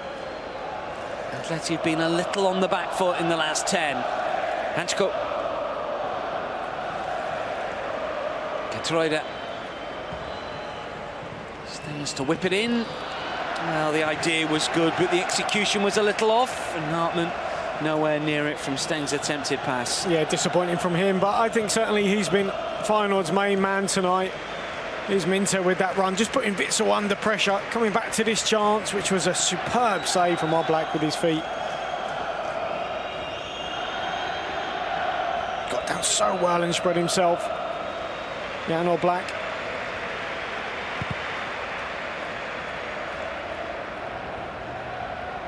Long from Wellenreuter. Gets right underneath it. Atleti back in action against Real Sociedad the weekend. Of course, a really good win for them in the UEFA Champions League yesterday. Feyenoord 4 points behind PSV in the Eredivisie. Well, after picking up 3 points, obviously they'll still be very much in the hunt to progress to the knockout stages. This is Morata for Atleti, getting to the byline, looking to tee it up towards the far post. Galán takes an awkward touch, then it gets away from the substitute, Javi Galán. It's all a little bit scrappy inside that middle third. Atleti lose possession. Catroida has it, then he loses out. Koke, then Riquelme. Forward by Taul, and still Atleti. The shot takes a wicked deflection. That should be comfortable for Wellenreuter, and is. Career first sight of goal. Feyenoord away at Zwolle at the weekend before a game against Vitesse. Then, of course, back-to-back games in the UEFA Champions League against Lazio. Be a really good atmosphere at the Kuip for that one. Lazio, of course, taking on Celtic a little later, and so, well, this group is shaping up very, very well. Well, I remember in my first season at Feyenoord, we played Lazio in pre-season. Big glamour game, often is, just before the season starts. I mean, coming back to Atletico, again, Morata just moments ago received the ball close to the box. He had two players around him, one in front, one behind. He still took it in, good tight touch, worked the angle, got to the byline. A really good cross in the box, and he is completely reinvigorated, really. So confident. His hold-up play is good, his touch is superb. Obviously, he's finishing now with his feet and with his head. He got a couple of headers against Real Madrid, didn't he? And his finish tonight was fantastic. His first one, especially. The second one was like a poacher's finish, wasn't it? 5 minutes remaining. Feyenoord still probe away. Getreuder, Hansko. Hartmann. Options left and right here, looking to make the pitch big, trying to get him behind maybe. Hartmann will win a corner. And they are kicking into their away fans, the away fans there, and Hartmann done really well, gets to the byline. You would say they've responded pretty well, the final players, because they've had a few good attacks, they've made a couple of entries into the final third, won some corners. Well, another set-piece opportunity here for Feyenoord. Up goes this signal from Peixão. It's good looking, but a black comes and claims under no real pressure. It looked like a tired, too easy. Looked like a tired delivery, that one, from Peixão. And not for the first time. He's put it straight into the gloves of Oblak. And they will flick it down and look to make progress on the left-hand side, but a heavy touch from the substitute, and he spins out of play. He's mad with himself, isn't he? He knows it was an opportunity to try and run at a Feyenoord rear guard that was not particularly well stocked as players had remained forward. Well, you would say if you're Oblak, you're 3-2 up, it's the 86th minute, you've just claimed a corner. Do you need to recycle so quickly? Just settle down, let your team get up the pitch. Instead, he kicked it long up to Riquelme, and now Feyenoord have the ball. I mean, for all his, 401 appearances, he should know better.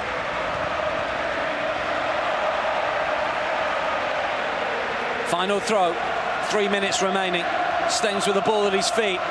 The Atletico Madrid supporters, you can hear at the moment, willing their side to get over the line for a first group stage win this season. After finishing bottom of their section last term, this means plenty for those in red and white in the stands at Estadio Metropolitano, but they are not done just yet. Feyenoord, they lose possession. Witsel, Azpilicueta, Llorente, Azpilicueta again, looks to go long to the halfway line. Hartmann will chest it down, he's given the ball away. Arne Slot still believes, hands by his side, looking on, hoping that his side can scramble a late leveller here for a share of the spoils after that matchday 1 win over Celtic. Players looking tired and leggy as we tick into the 89th minute here. Boos and whistles from the home support. They don't like the fact that Feyenoord have dominated possession, but it's possession without any real penetration at the moment. Peixão to curl towards the far post here. Well, Newcastle it was that tried to keep it in play, but it was always getting away from him. It was just a bit too deep, and maybe the changes from Simeone haven't quite had the desired effect. They've turned the ball over an awful lot, Atleti. Coming at Craigo, and it's got away from him. Riquelme, it's bounced off him, and at the minute, they're clearing their lines, and the ball's just coming straight back. So, in terms of what they're taking from this, certainly with more experience in European football, they're not really showing it here. They're giving the initiative to Feyenoord. They should be settling down and retaining the ball a little bit better.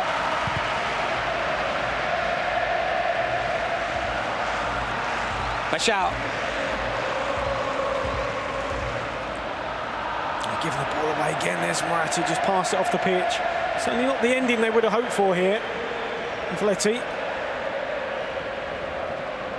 And a shot with a neat ball back to the throw-in taker, former player with Zwolle in his playing days. Stengs tries to stab it forward. Minte was on the move. Morata backs in. Hansko for Geertruida. See, in the first 45, that ball was sticking. Now it's not.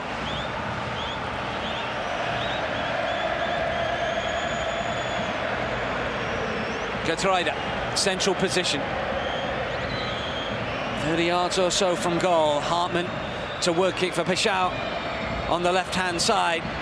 Gets away from Llorente, does get the cross in. It was a dangerous-looking ball. That was better.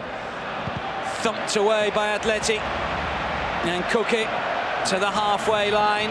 There is not an Atletico midfield player anywhere near David Hansko on the halfway line. They're hanging on to a certain extent, aren't they, here? It's not as if Feyenoord are creating chance after chance. But they're getting corner after corner. And all the pressure is on that Atleti penalty area. 5 minutes of added on time at the end of this fixture. Peixão, he's got to put in a better ball here. Summon some strength. Whatever you do, don't put it into the arms of Oblak. Some pushing and shoving inside the 6-yard box here. It's a packed penalty area, as you would imagine. As Peliqueta, Hansko, number 2. We've got Wellenreuter up from the back here. Corner's taken short. Did the keeper know that? Hartman, Wellenreuter still nowhere near his goal. A shout to curl in. Wellenreuter still nowhere near. Oh, now then, it's going to be a free kick. For a second, I thought we might see Atleti break with Feyenoord without a keeper. Here was a handball. It looks like it. We thought for a minute there it was going to be another goal from a goalkeeper. As it is, why did they take it short for Feyenoord? I mean, what a waste.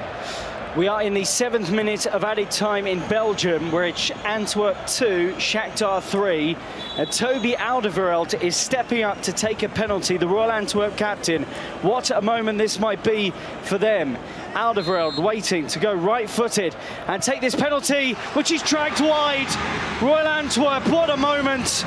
And Toby Alderweireld misses the penalty. Shakhtar stay 3-2 ahead. In comes the ball from the right-hand side by Stengs. It's cleared away by Atleti, and still the pressure grows on that Atleti penalty area. Throw in here.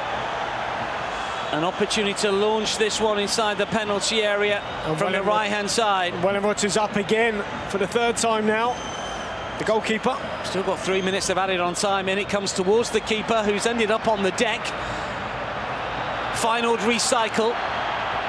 Wellenreuter just staying forward almost. I don't think he's got the energy to get back. Curled back to the edge of the area, flicked on. Inter will take a touch. There's options left and right here. Atletico players don't know where the ball is. Another change just to waste some more seconds for Atleti. We're going to see Ilias Kostis, the young Cypriot under-21 international. Quickly, and Alderweireld's missed penalty was basically...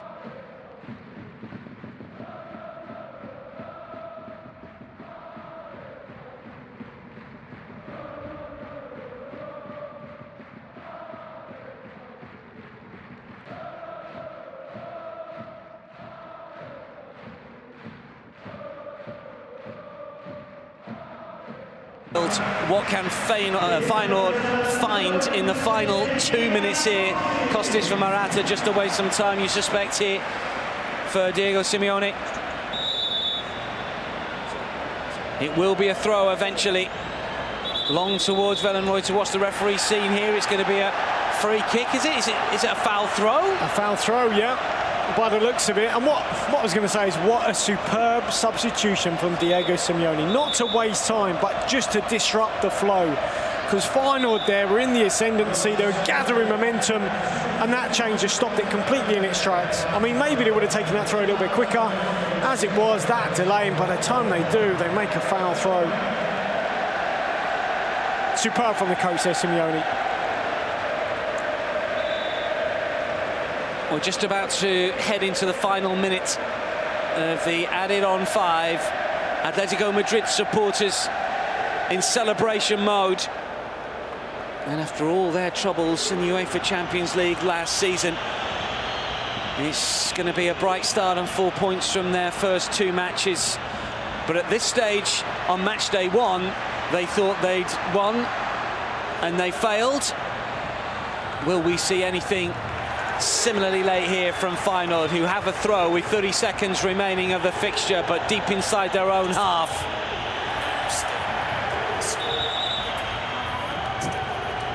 Throw-in taken. That's a shove by Witsel, but it's gone unnoticed by the referee, or potentially is allowed play to continue. Well, this is it. Into right-hand side, gets away from the first challenge. It looks to pull it back. Might get a second go here. What a save on Black! Unbelievable stop with seconds remaining. USMNT with the attempt from a tight angle was thrashed towards goal. I know Black to the rescue for Atletico. A corner to survive for Atletico. Curled in, flicked away. Then Reuter up from the back. Will get a touch. He thought about handling that, and then he gets...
And the volume up on the Champions League theme, because the noise inside St James's Park was so loud, and they're giving their team plenty of support now ahead of kick-off as we watch the Newcastle players in a huddle inside their own half. Final instructions from their captain Kieran Trippier, a relaxed-looking Kylian Mbappe preparing for Paris Saint-Germain. And it is Paris who get this game underway. It's said that good things come to those who wait, and my have Newcastle had to be patient. It's been a little over 20 years since these fervent football fanatics of Tyneside last played host to UEFA Champions League football. Finally, their thirst for Europe's headline competition has been quenched. And attacking the goal away to the left in the first half, they're putting pressure on the Paris defence, and it's eventually cleared upfield by the Paris captain Marquinhos. Already though, Newcastle have it back, playing from right to left in black and white striped shirts, white shorts and white socks. Paris in all navy blue with red trim. The Newcastle lineup in goal: Pope across the back, Trippier, Cher, Lascelles and Byrne. A midfield three of Longstaff, Bruno and Tonali. Almiron, Isak and Gordon are the front three. As for Paris, they have Donnarumma in goal, Hakimi, Marquinhos, Skriniar and Hernandez the back four, Dembele, Ugarte and Zaire Emery the midfield three, Colomwani, Ramos and the aforementioned Mbappe up front. And it's Paris attacking the goal away to the right, who try to come forward with Achraf Hakimi. And the ball has been put out of play, and it's going to be a Newcastle United goal kick, I think. Jenna. Yeah, early signs of Hakimi. I think we'll see a lot of that tonight, him bombing on down that right-hand side. Is where he's at his best, attacking those full-back areas. But I think it's a good start for Newcastle. They've had a lot of that ball in the opening minute there, just to give them a chance to calm any nerves that they would have had, control those emotions and now focus on the game. Is it the case with Paris and for Luis Enrique that they maybe just contain the situation, given how much emotion there is from a Newcastle point of view? Although watching now, you wouldn't think that's the case, because Paris have it and they play it into central midfield, and now out to this near side there right with Hakimi. I think it's important for Paris to try and quieten this crowd. So the earlier they do that, if they're playing on the front foot, you know, they've got to start. They can't afford to get pinned back, because I think that the Newcastle fans, St James's Park, will get louder and louder and louder. They can't afford to play on that back foot. Interestingly, Marquinhos just dragged the ball back a few yards and waited for an opportunity. And it's now with Donnarumma under pressure from Isak inside his own penalty area. And Anthony Gordon, who puts the ball out for a Paris Saint-Germain goal kick, then raises both arms, trying to urge the Newcastle fans to sustain that noise. Yeah, and I think, you know, Newcastle, when they get the press right, they're excellent, aren't they? And I think that's what Marquinhos was just trying to do. He's trying to invite the press so that he can then pop it around Gordon. And he's done that right now by finding Ramos just shy of the halfway line. It's then hooked from right to left by Fabian Cher all the way through to Gianluigi Donnarumma in the Paris goal. Hakimi just in from the touchline, clips it downfield, inviting the run of Ousmane Dembele, but Nick Pope lets it run, and right on the edge of his own penalty area, gladly takes possession of the ball. So much frightening pace in that front line for Paris. They come up against a stern Newcastle back line who have been, you know, clean sheets has been a formality for them. They'll have to be at their very best if they're going to contain that youthful front line of Paris tonight. Newcastle haven't conceded a goal since the 2nd of September against Brighton and Hove Albion in the Premier League. 5 consecutive clean sheets. And they've won 4 of their last 5 home games in all competitions. They really are in good form. After having something of a blip, they had a really good start to the season against Aston Villa, but then 3 games, they suffered defeat, but they've really got themselves back into the groove that they found last season. Definitely got their momentum back, and it's the perfect time to come into this match, I think. Coming up against a Paris side who've been a bit inconsistent with their results, it's the perfect time. I think they're starting to pick up those injuries as we knew they would, but I think Eddie Howe would like his bench to be a bit thicker tonight. Mbappe, left-hand angle of the Newcastle area, clips it in, and Ousmane Dembele, first time on the volley with a low drive. Well, not far past that far post. It's Mbappe just peeling off out onto the left-hand side there. Just driving, that's what he does, gets his head up. Dembele's at the back post, unmarked. He tries to take it first time. You see what he's trying to do, just trying to curl it into the bottom corner. Beautiful technique, but just wide of the post. The Newcastle left-back Dan Burn was drawn into the middle there, and that provided the space for Dembele to have what's been so far the best chance of the game. It's in its infancy, just over 5 minutes played in Newcastle. Newcastle United 0, Paris Saint-Germain 0. Matchday 2 of the UEFA Champions League. We've already had some thrills and spills this evening, and on paper this one should provide some as well. Yeah, I think given the talent out there, I think we are going to see goals. But just looking at that movement there from Dembele, I think the front three of Paris, they're going to constantly move and try and drag the back line of Newcastle out, bringing that space and allowing Dembele to come in as an extra striker there. Lucas Hernandez in the left-back position for Paris, down the line. It's a bit too much of an ask for Kylian Mbappe, so Jamal Lascelles goes back to Nick Pope. He clips it straight into touch on the far side. It's going to be a Paris throw, midway inside Newcastle territory. It's thrown into Mbappe. And Newcastle get a foot or two in quickly to win back possession. It's now with Bruno Guimaraes. And now Tonali crosses the halfway line on this near side. Gently.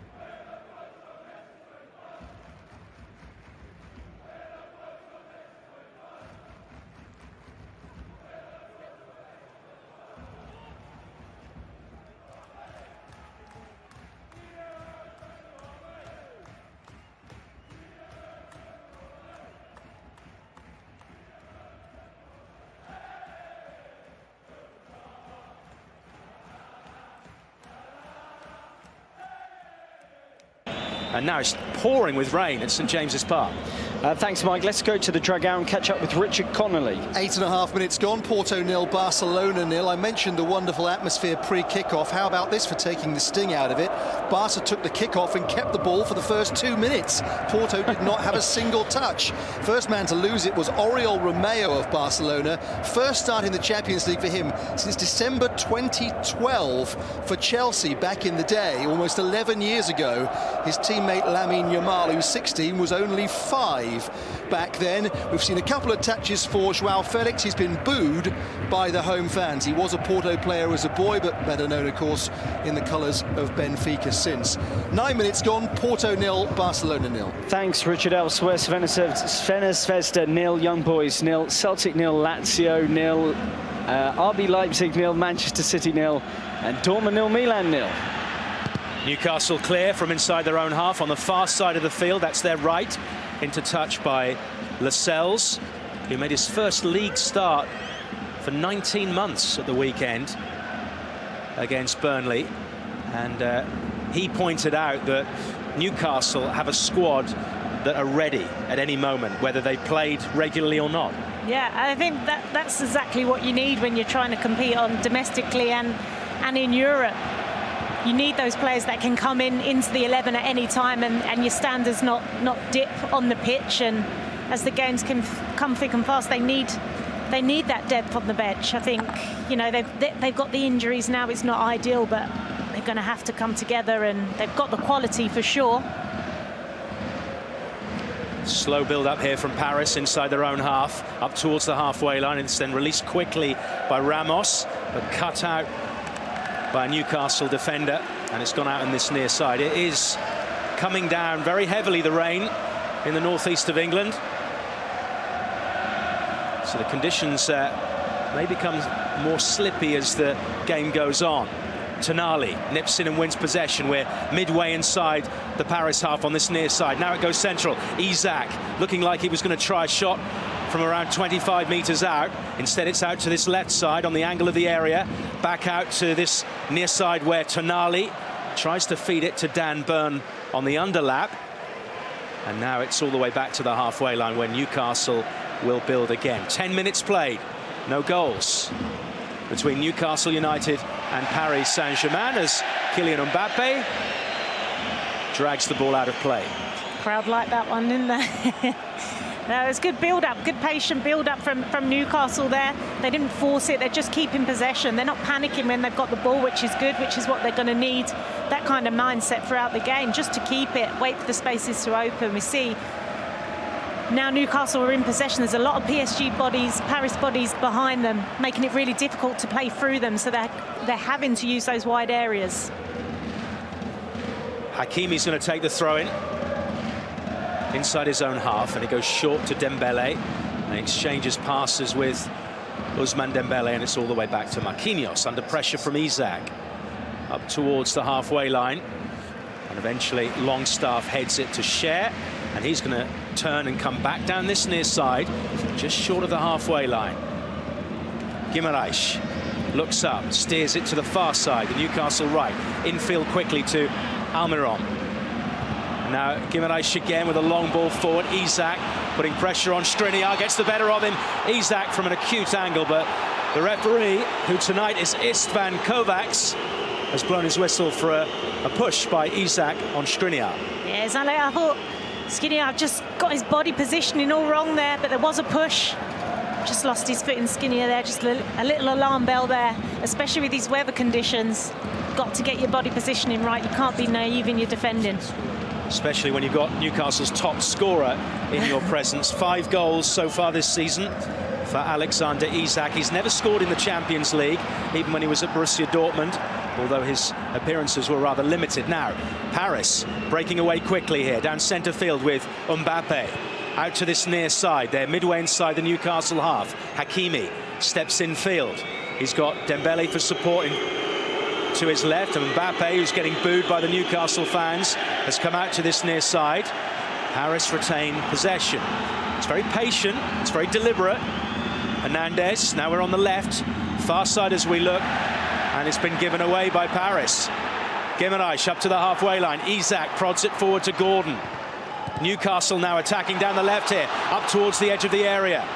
Isak bearing down on Hakimi. It gets into the area. Does Isak? He goes for goal. There wasn't much room for a shot, and it was blocked at close range. But the vocal levels, the noise levels have really gone up since Newcastle started to attack. Isak's doing really well there. He found himself a little isolated there in the penalty area. There wasn't much on for him, so he's taken the shot, but he had defenders' bodies in front of him. I don't think the shot was ever really on. I think in those situations now, when he does find himself isolated, just needs to be a bit more patient, hold the ball, wait for his teammates to come and maybe go out, recycle the play again, rather than just wasting that and forcing it. I guess there's an anxiety in strikers sometimes, especially when you're playing in a game of this magnitude, to get that first goal, to get that first shot away, force the save or go close, can build your confidence. Paris having to defend here again. It's given away by Hakimi just outside the penalty area. Miguel Almiron gets underneath it and launches it into the Leazes end away to the left. It remains 0-0 at St James's Park. Thanks, Mike. We've had the first goal of the late kickoffs, and it's gone the way of Celtic. They are 1-0 up on Lazio, and what a beautiful move as they moved it out to the right-hand side. It was played in field, and then the through ball into the path of Kyogo Furuhashi was unbelievably good. He passes it into the net, past Provedel. Brilliant, brilliant goal for Brendan Rodgers, Celtic. They lead Lazio 1-0. We've had 14 minutes play here, and Newcastle have possession. A fair challenge by Guimaraes on this near side. It's played into Almiron, midway inside the Paris half. Central. He's been fouled. Newcastle have a free kick about 30 metres from goal, and referee Kovacs wants a word with a Paris Saint-Germain player before Newcastle are able to take this kick. Clever play from Almiron there. He saw the two defenders in front of him, just tried to squeeze the ball through, just tried to squeeze through both the players and force the challenge. I think it was Lucas Hernandez who was trying to tug away at Almiron, and then the challenge came in from Ugarte. It's a dangerous area. Well, it's a fair way out. I would say it's about 30 metres from goal. Kieran Trippier is capable of shooting from that distance, but he's got to get past Gianluigi Donnarumma in the Paris goal. This is a decent set-piece situation in the pouring rain of Newcastle upon Tyne. 15 minutes played on match day 2 of the UEFA Champions League. Trippier will take it. The referee is making sure that the wall is at the required distance. Trippier steps back, has a good look at the Paris goal, and from around a 45-degree angle takes the shot. It hits the Paris wall. It lacked pace and it lacked any kind of flight, and eventually it's gone all the way back to Donnarumma. Yeah, just fired into the wall there. The wall's done its job, didn't even have to move. Poor free kick from Trippier. I think he'd be disappointed with that one. Paris have it on this near side with Achraf Hakimi. He's in good form at the moment. Hakimi, from a goal-scoring point of view, he might be playing as a right-back. He's scored 3 goals and they've given it away. Paris! Isak's shot is saved. The rebound is tucked away by Miguel Almiron. 17th minute of the game. He launches himself into the Newcastle fans because it's they who take the lead. It's absolute bedlam at St James's Park. Newcastle United 1, Paris Saint-Germain 0, and they only have themselves to blame, Paris. Indeed, there's been a few loose passes across the back line in the last couple of minutes, and again it's a loose pass out. Sloppy play at the back. The first shot is saved, and it's Almiron with the clinical finish. Still has quite a bit to do, but slots it home. It's Marquinhos with the loose pass. And it's Isaacs with the initial shot. Keeper gets down really well, and then Almiron slots it home. It's a difficult finish. Keeper's got the near post covered. He's got to open up. Good initial save. Great finish from Almiron. Marquinhos' attempted clearance, which was very tame, was headed back by Guimaraes into the path of Isak. The shot saved, and then Almiron very carefully with that finesse of a left foot just guided it beyond Donnarumma, to the delight of the black and white inside St James's Park. Yeah, it was a beautiful finish, wasn't it? Had to open up his body to find that bottom left corner. Marquinhos will be kicking himself. It's a really sloppy piece of defending. And as you pointed out, Jenna, they have been a little bit untidy at the back with their distribution, and Newcastle are pressing very high up the pitch, and it paid off. Yeah, and that's... Sorry, no, you go. That's what Newcastle have been doing so well this season. It's their press, and it forces defenders into these errors, which we're seeing now. So it's so much difficult as a defender myself. We're just seeing scenes of Alan Shearer there clapping away. But as a defender, when your opponents are pressing you so high, you've got other things to think about. It does distract you, and we've seen a prime example of it there. Yeah, we got a glimpse of Newcastle's all-time top goal scorer, Alan Shearer. He played when they last featured in the Champions League. He scored 6 goals, including a hat-trick against Bayer Leverkusen back in the 2002-2003 season. He sat there in a flat cap watching on with a smile on his face as Newcastle come forward again down the far side. There, right, Almiron, the goal scorer, just loses possession. And now Paris come away at pace. Zaire Emery straight down centre field, and Mbappe is charging and manoeuvring to the left of him. Here's Dembele, right angle of the area, still Ousmane Dembele, cuts it back, Lascelles clears, and Dembele will let it run for a throw. Yeah, Newcastle just have to be really alert now. They're always your most vulnerable once you've scored a goal. can't afford to let Dembele into that penalty box. He's so tricky, can use both feet. Really difficult player to be 1v1 with in the penalty box. Just got to keep their composure now, see out the next 5 minutes. Hernandez from the centre circle, out to the far side, the Paris left. Now infield again to Zaire Emery, the 17-year-old who's playing in his 9th game of the season. He started against Dortmund and he started here, but Newcastle have started better in terms of the match, and it's they who have the lead with almost 20 minutes played. Cher exchanges passes with Longstaff, and then it's guided out nice and carefully and slickly. There's plenty of composure and confidence on the part of Newcastle in the opening quarter of this game. Yeah, Newcastle just look like they've got a lot more energy.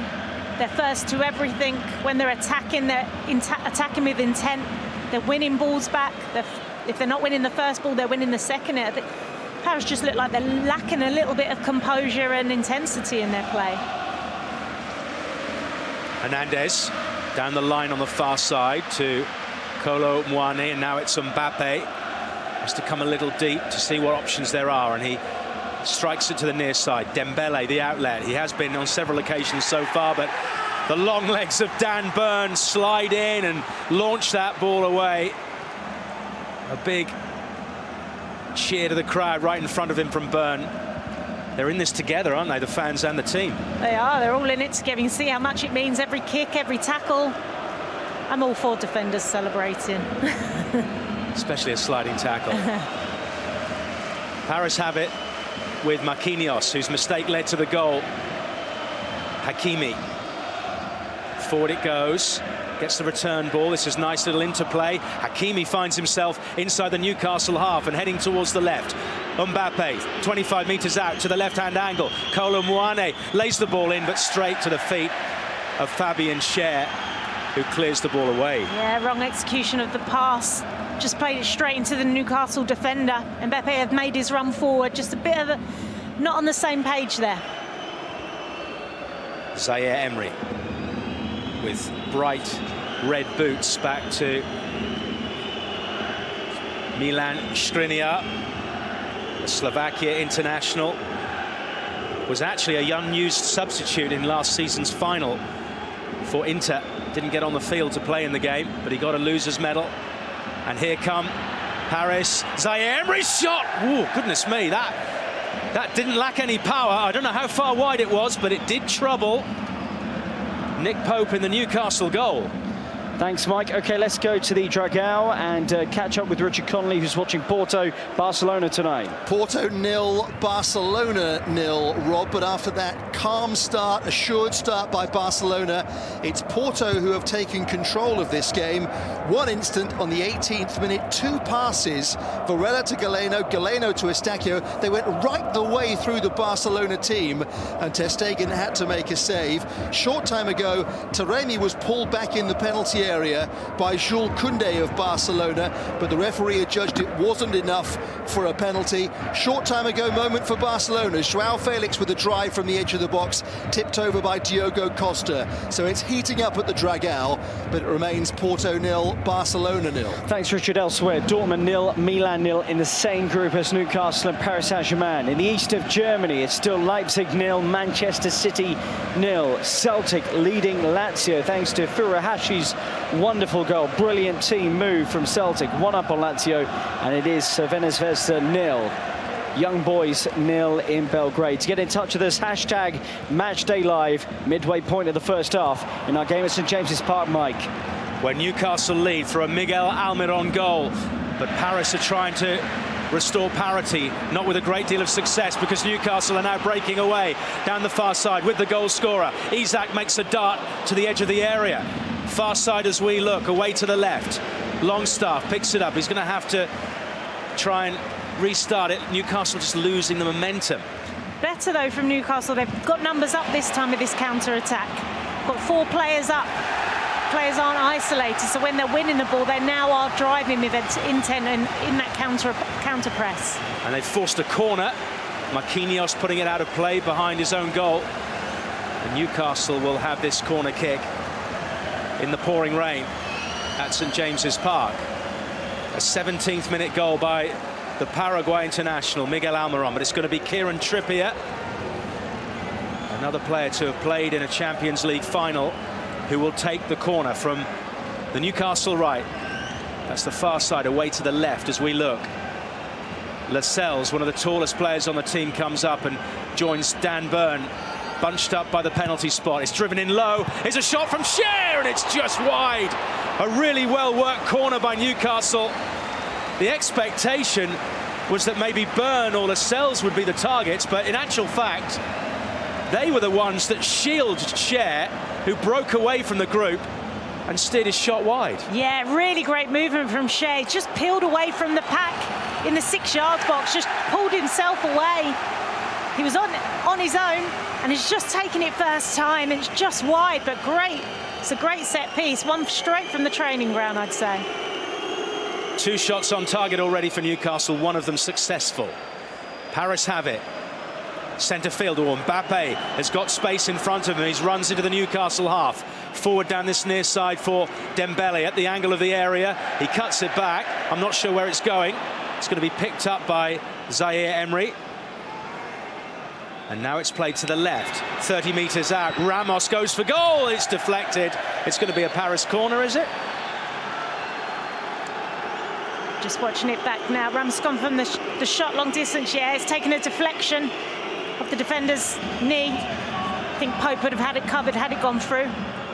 And it's been taken quickly and short. Mbappe from the left side clips the ball across, and it grazes the top of the Newcastle net. I think Mbappe felt that the ball took a deflection and it should be a corner. But the referee initially has given a goal kick to Newcastle. It did look like it just clipped the toe of Almiron, but very difficult to see from that angle. I guess Mbappe would be the only one who could have seen it. It was if anything, it was a very, very faint touch there. You saw him there just doing his trickery, his step overs, just trying to lose the defender to get the cross in. A goal in Leipzig that's gone the way of the defending champions Manchester City. Bernardo Silva, wide right, dropped the ball down the line for the underlapping Rico Lewis. He gets to the byline for City, right side of the area, and cuts it back perfectly to the penalty spot. Where arriving, right place, right time, Phil Foden to smash in the opening goal of the game in Germany. Leipzig 0, Manchester City 1, Phil Foden scored. We've got 18 minutes left of the first 45. Newcastle 1, Paris Saint-Germain 0. There's a foul on the far side by a Newcastle player. Kieran Trippier, the offender. It's going to be a free kick to Paris. Kolo Muane was the player impeded. Trippier's a little bit lost as to why the decision's been made, but he did leave a leg in, and the referee spotted it. And Paris have taken the free kick, albeit going backwards towards the halfway line. Skriniar to his central defensive partner Marquinhos, and now Hakimi on this near side. Paris's best chance so far came right at the beginning of the game. Ousmane Dembele's shot narrowly wide of Nick Pope's goal. But Miguel Almiron, no mistake at the other end. No, absolutely not. Just looking at Newcastle out of possession here, they've got banks of 5 and then the 4. Here come Paris, edge of the area on the left. Excellent tackle from Fabien Cher, who seems to be injured in the process. Colliding with Gonzalo Ramos. He's clutching his left shoulder. Yeah. He got the full force of Gonzalo's arm. And he's still on the floor at the moment. He's going to need treatment, so referee Kovacs will just halt play momentarily, or actual fact, Cher is getting to his feet now. Good recovery there from Cher. Had to make up the ground. He's taken one for the team there. Looks like he's up. Marquinhos inside his own half to Hakimi. Anthony Gordon is on Hakimi every single time he gets the ball, because the last thing you want is for Achraf Hakimi to get forward, and Anthony Gordon is literally keeping him inside his own half. He is, and he's probably the perfect player to do that. He's such a tenacious player, and he's so aggressive. I think, you know, it gives 110%. And I think that's what's forcing Hakimi into mistakes. It's that pressure every time the ball is on him. Gordon is pressing. Gordon is shutting him down, putting pressure onto him, and he's having a bit of an uncomfortable time out there, Hakimi. And that's how the goal came about. Newcastle's pressing. Now Hakimi has got away from Gordon down this near side. Dembele in the Newcastle half. The cutback is straight to Bruno Guimaraes, and he plays it forward to Isak. It's very condensed inside that Newcastle half, and eventually Bruno launches it long, and it's all the way back to Donnarumma. Goal in Glasgow. Celtic 1, Lazio 1, an equaliser for the visitors from Italy. A corner that Celtic simply could not clear. It was scrambling around the box. It was headed back towards goal, and Matías Vecino is the player to get the decisive touch that took it over the goal line, a couple of metres from the line, past Joe Hart. So at Celtic Park, 31 minutes played. Celtic 1, Lazio 1. We've had exactly 30 minutes played at St James's Park. Newcastle lead Paris Saint-Germain by 1-0. And Paris are trying to look for an opening here, but they're under a lot of pressure. And Isak almost nipped in to take the ball off Ugarte, but it's going to be a free kick. Ugarte nearly got caught on the ball there, one too many touches. But again, the press from this Newcastle is excellent in that midfield. They're putting so much pressure on. When Paris Saint-Germain are getting the ball out to Dembele on the right-hand side, it's twice now that he's gone for the cutback. In a rush, first-time cutback into no man's land. There's nobody there. I'm just wondering if he can get, you know, just hold up the play like we were saying about Newcastle earlier. Wait for a teammate to come instead of just rushing your pass or forcing your pass with no intention. I just think that final ball for Paris in the final third hasn't been good enough in this opening 30 minutes. They're going forward now, though, just outside the area on the D. Cleared away, though, by Newcastle, high towards the halfway line. In the end, it drops to the feet of Marquinhos, who works it to the far side, the Paris left. Now Skriniar back to the Brazilian again. Paris captain, Marquinhos. Celebrated 10 years at the club. Plenty of experience at the back for Paris Saint-Germain, but they just can't get out of their own half. They can't. I mean, Newcastle have got a bank of 5 in front in the midfield area. So Paris, the only way they're going to break it down is if they're moving it quickly, and the movement off the ball is quick as well to shift those blocks. Now Newcastle on the attack, but Isak runs into trouble over on the far side, and Hernandez is clattered by the Newcastle front man. It's going to be a free kick. Both players are writhing around on the ground. Hernandez clutching his right calf and Isak holding his face. It was a foul. It was actually more like a tackle you might see at the Rugby Union World Cup. It's a good rugby tackle. Isak there just over enthusiastic there, just late on the challenge. Ball had been played by Hernandez. Looks like the treatment might be more needed for Isak. Eddie Howe watching on, very analytical, studying what's been played. Luis Enrique, his Paris counterpart, is issuing some instructions to Gonzalo Ramos. In actual fact, Isak has taken a cut to his forehead, maybe just above his eye, in the process of that foul, so he might need some prolonged treatment. OK, that gives us a chance to head to the Dragao and catch up with Richard Connolly. Porto 0, Barcelona 0. Barcelona have had a good spell of 5 minutes, but it's Porto who are on the attack now and pulling it into the Barcelona box. Looks like Barcelona are going to deal with this. Barcelona with a problem. They've just lost Robert Lewandowski to injury. He was hurt by a strong challenge from David Carmo, Porto's centre-half, in around about the 20th minute. Never really got going thereafter. He's come off, been replaced by Ferran Torres. Joao Felix has had another decent effort a short time ago. It has still here after 34 minutes, Porto 0, Barcelona 0. Thanks, Richard. Elsewhere, Borussia Dortmund 0, AC Milan 0. Dortmund have had more opportunities, certainly Rossoneri, but no goal yet in Germany. Leipzig 0, Manchester City 1. Phil Foden with a goal on 24 minutes. Erling Haaland a few moments ago was played in by Foden, left side of the penalty area, struck a fierce shot across the face of goal, just wide. In Glasgow, Celtic 1, Lazio 1. In Belgrade, Crvena Zvezda 0, Young Boys 0. And earlier today, Royal Antwerp 2, Shakhtar 3, Atletico 3, Feyenoord Feyenoord 2. Lots of goals in the Champions League, but I don't think any were met by a louder roar than Miguel Almiron's for Newcastle, Mike. No, indeed not. It was a fantastic finish off the rebound from Isak's shot, and it's Isak who's receiving quite a bit of treatment at the moment. He seems to have a cut above his right eye, and there are two medics slash physios there patching him up. Hopefully, from a Newcastle point of view, he can continue. I suspect he might need some stitches if they're taking that long. They might be trying to do it as a temporary level to get them through the next 10 to 15 minutes of this half and then get him stitched up at the break. But they're bandaging him up right now in the pouring rain. Well, while we're still waiting for play to resume, let's go back to Richard and get some more action from Porto Barca. We've had a rash, Rob, of yellow cards here at the Dragao. It really is starting to get open, this game. We've just seen Gavi get a yellow card for Barcelona.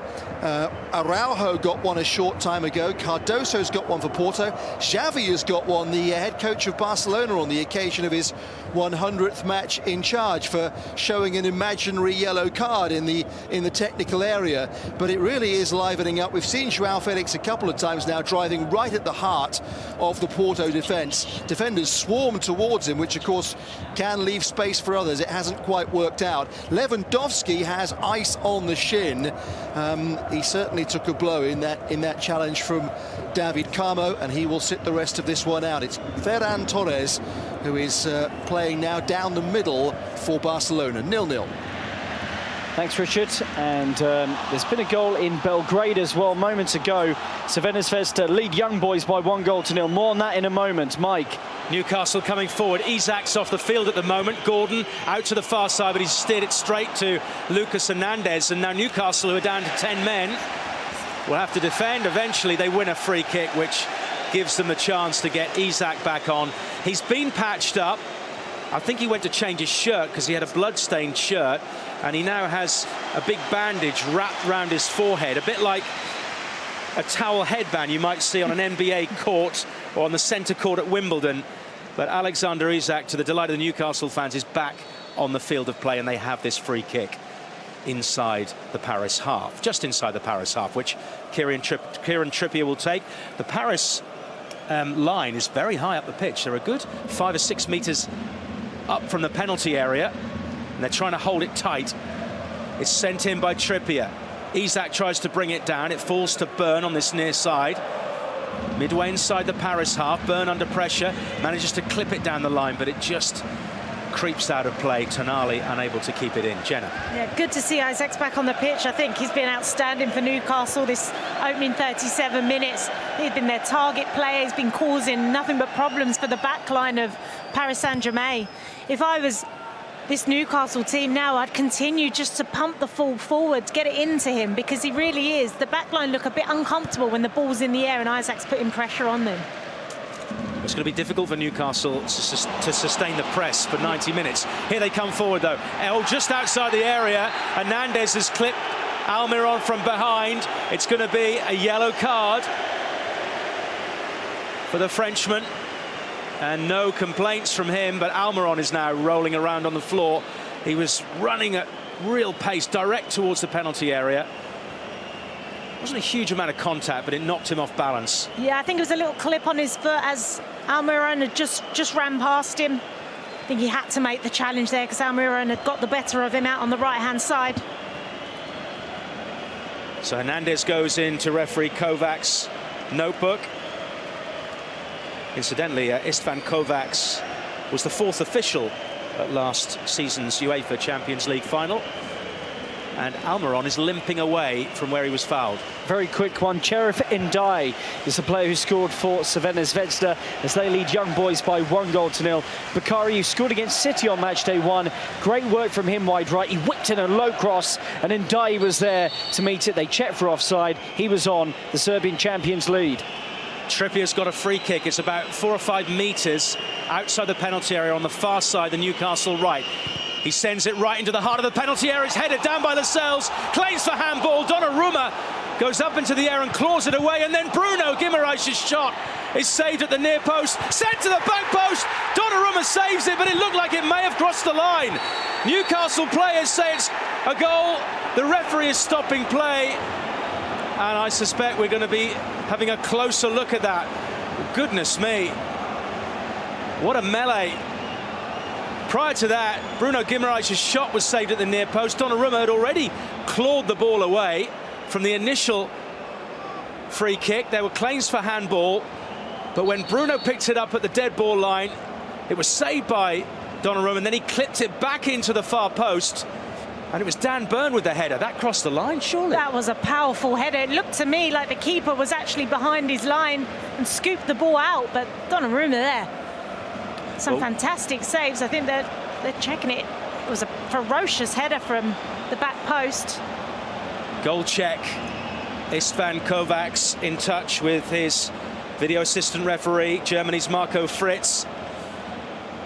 Certainly Donnarumma was quite a way behind his line, but whether his arm and his hand was far enough forward to keep it from crossing the goal line is what's in question here. We've got a decent angle ourselves on the replay. There's also a possibility of an offside against Bruno from the cross. The ball definitely crossed the line. Definitely in that, definitely in. I think the question now will be the offside. Dan Burn is waiting to see if he scored his first UEFA Champions League goal or not. He scored in the 8-0 win against Sheffield United recently. Got some power on that, didn't he? He certainly did. Well, the ball crossed the line. But as you say, the question is, was Bruno in an offside position when the ball was played back to him? Because he was only, what, maybe a metre in from the dead ball line. Almost for the first time in this game, St James's Park has gone quiet as they wait. Fans holding their breaths. Eddie Howe chomps on the chewing gum. And Dan Burn just waits to see what the response is. It looked very, very tight, very close. It will be very tight. I think that's why it's taking a bit of a while to get the result back in. Luis Enrique, very focused, watching on intently. We've got 3.5 minutes left of the first half, but there'll be a fair bit of added time because Isak was down. We've had a couple of delays on top of this one. And now the fans are getting a little impatient, but they've got to expect we want to get it right. Absolutely. Now here we go. VAR, it's a goal. Newcastle lead by 2-0, and Dan Burn opens his arms wide, and he's mobbed by his teammates. No offside against Bruno. No doubting who are the happy fans inside St James's Park. Unbelievable. I mean, what a header it was. We saw him celebrating a tackle earlier on. Now he gets to celebrate his goal. 2-0 just before half-time. I don't think Newcastle fans would have dreamed this if you told them before the match, but unbelievable. Well, it all began with the free kick from Trippier. And now it's interesting in actual fact that Paris initially from the free kick thought there might have been a handball before Bruno put the first shot in that was saved by Donnarumma. Now we've had another look at the potential offside, and he does look onside when you look at it again. We've got a really good angle on it. But we're still seeing replays of the incident. He's onside. That's to confirm that he is onside.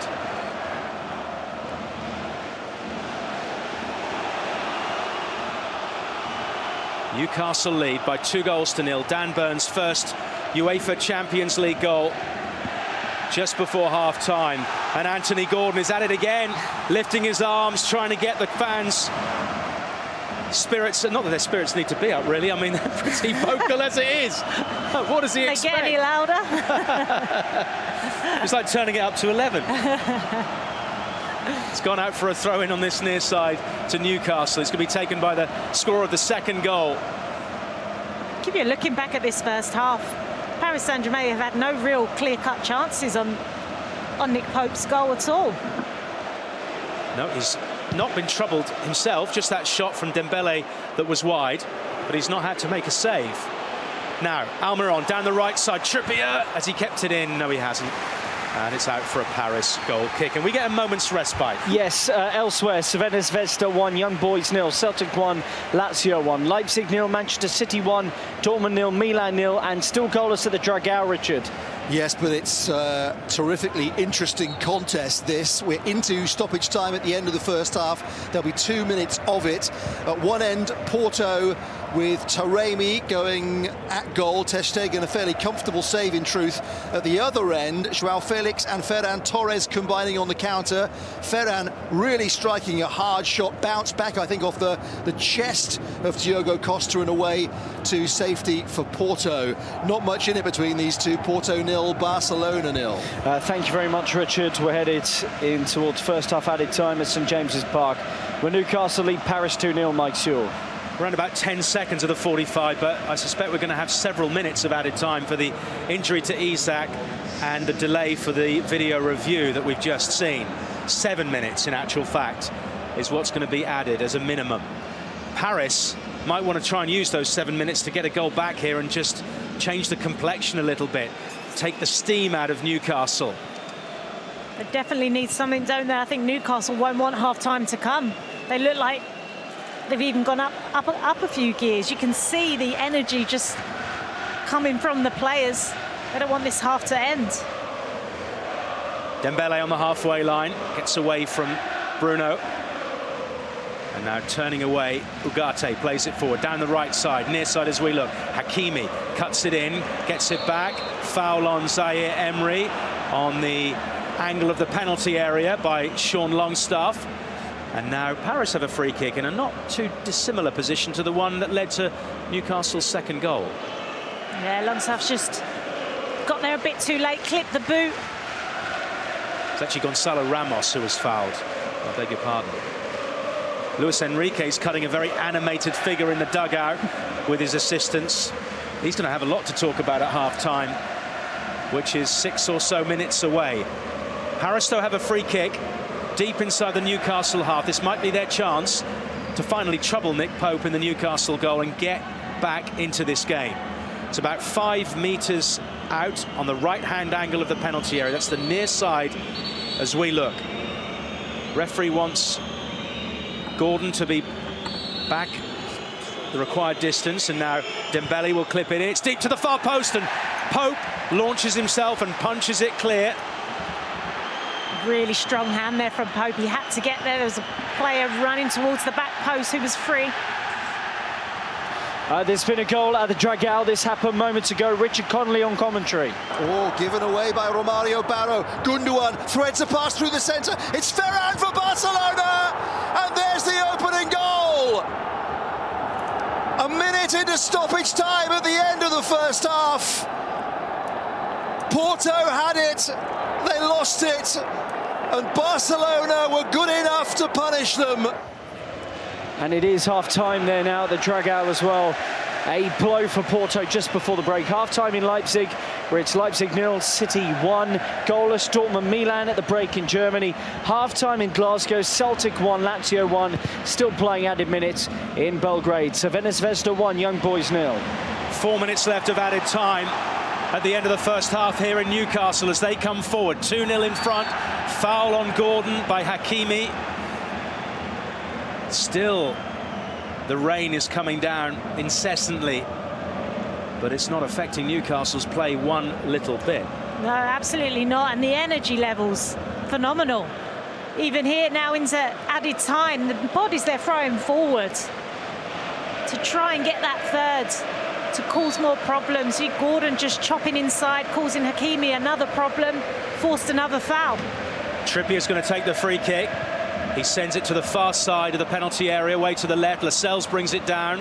Ugarte's there defending. It's gone out for a Paris goal kick. How will Eddie Howe be feeling at this particular point? Should it stay this way when he goes in at half-time? I think he'll be proud of the performance. I think any sign of any nerves, but I didn't see any at all in the first half. If anything, you'd be looking at this Newcastle performance thinking that they play in the Champions League every season. They have to defend here, though, because Dembele's coming forward on the near side, away to the right, goes into the penalty area, drives the ball across, cut out by Cher, corner kick, Paris Saint-Germain. Well, went from Cher, facing his own goal there. Good positioning to clear it. Got to defend this now. Dembele is preparing to take it. Marquinhos has come forward along with his central defensive partner, Skriniar. Dembele sends the corner to the near post, headed away by the now head-banded Alexander Isak. I think he might have to get that repositioned. It's coming down over his eyes. And he's also, you can see a little bit of blood seeping through. I wonder what they'll do at half-time, whether they've got enough time to stem the flow. Skriniar has it, inside his own half. Newcastle 2, Paris Saint-Germain 0. So far, the perfect start to Newcastle's return. Their 20-year return to Champions League football. Not since March 2003 have they played in the Champions League. On that occasion, they lost 2-0 to Barcelona. Here come Paris down the far side. Mbappe is up and running, but excellent defensive work. Even though they have conceded a corner, Newcastle, but it thwarted Mbappe getting in round the back. Yeah, Kieran Trippier had to make it. Got the challenge spot on. Short corner taken quickly by Paris on the far side. Mbappe steps away from his man, cuts it back. Ramos gets the shot, and it strikes a Newcastle player en route behind the goal. It's going to be another corner kick. That was a really good delivery from Mbappe. Another corner then. Dembele's gone across to take it. Right-footed, swings it high. Mbappe brings it down, but he can't control it properly, and now Newcastle can actually counter-attack if they want to, and they're going to, with Dan Burn of all people. Down the left it goes. Tonali's after it. They're now heading towards the Paris penalty area on the left here. Sandro Tonali cuts it back, doesn't have enough pace on it, and in any case, there's an infringement. Ugarte has been fouled off the ball, and referee Kovacs has awarded a free kick. It was on there again, wasn't it? Dan Burn, this time the provider, just a one-touch little slip to send Tonali on his way. The referee wants to know who it was who caught Ugarte. He wants to make sure he's got it right. And the man in question is Bruno Guimaraes, who was running down centre field, and he just pushed Ugarte in the back as Tonali went to cross the ball, and that has earned the Newcastle midfielder a yellow card. Silly challenge from him there. There was no need really to make it at all. He was long past him. A bit naive there. We've had the 7 minutes of added.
At the half-time interval,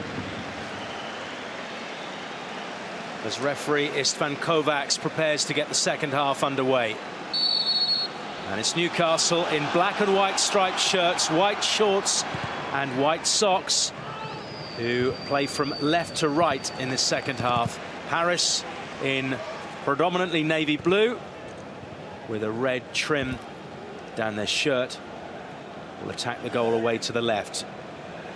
I'll run through the two teams in just a moment as Trippier takes a throw-in on this near side, the Newcastle right. Almiron unable to find Isak, who is no longer wearing the bandage, so clearly he's been stitched up and patched up and cleaned up and is ready for action in the second half. Newcastle have Nick Pope in goal, a back four of Trippier, Schär, Lascelles and Byrne, Longstaff, Guimaraes and Tonali in the middle, and up front Almiron, Isak and Gordon. Paris have possession inside the Newcastle half, away to the left. It's with Lucas Hernandez towards this near side. They have Gianluigi Donnarumma in goal, Hakimi, Marquinhos, Skriniar and Hernandez across the back. Dembele, Ugarte, Zaire Emery, the three-man midfield, and Kolo Muani, Gonzalo Ramos and Kylian Mbappe are the front three who've yet to trouble Nick Pope in the Newcastle goal. Goal to tell you about from Belgrade, where it is Crvena Zvezda 1, Young Boys 1. The Swiss champions have got an equaliser. Joel Monteiro in midfield near the penalty area played this unbelievably good through ball down the left-hand side channel of the back four for Crvena Zvezda, and racing onto it, Filip Ugrinic, who just pulled it across the keeper into the net. Crvena Zvezda 1, Young Boys 1, 4 minutes into the second half in Serbia. Just a couple of minutes played here at St James's Park as Paris try to work the ball out of their own penalty area. Eventually, as a foul on Ugarte by Sean Longstaff, and just as they did in the first half, Jenna, Newcastle pressing Paris very high up the pitch. Yeah, really high, just on the edge of their penalty box there. Longstaff not giving the player any time to turn. Player's got the ball back to facing his own goal. He wants to keep him there. That's a trigger for you to press and keep them, lock them in that area. Newcastle have won back possession again. Paris couldn't even get out of their own half. Here's Guimaraes in towards Trippier, just in the centre circle, and now he has to go back towards Sharp. Plenty of noise inside St James's Park. It's been a fantastic atmosphere from start to finish. I say from start, before the start. And we haven't finished yet, as Paris come forward looking for 2 goals so that they can go back to the French capital with something to show for their trip. They won on match day 1 by the same scoreline as this against Borussia Dortmund. Newcastle held Milan in Italy to a goalless draw. And here is Zaire Emery just outside the penalty area towards the far side. Ramos finds a gap to the right. Dembele's got into the area here, cuts it back in. Initially blocked by Longstaff, out for a throw on the far side. Yeah, better from Paris Saint-Germain there. They were patient, they waited for the moment. A little bit of combination play on the corner of the penalty box. I think one of the Newcastle defender jumps, that's when the space became available. Hernandez manages to dribble away from Almiron on this near side for Paris. Just in from the touchline now, Kolo Muani cuts in field, goes, well, he wanted to go square, but the ball's actually gone all the way back off a deflection. And then Skriniar's had to go to Donnarumma, who's only just outside his own penalty area. Newcastle doing an excellent job of closing the spaces, which was exactly what Eddie Howe wanted them to do with this game. He was asked whether Newcastle should man-mark Kylian Mbappe. He said, I'm not the kind of coach that likes that. I just want us to close down the spaces and not give him any room. And they've executed it perfectly so far. There's just no way through for this Paris team in those central areas. Their bodies are just packed.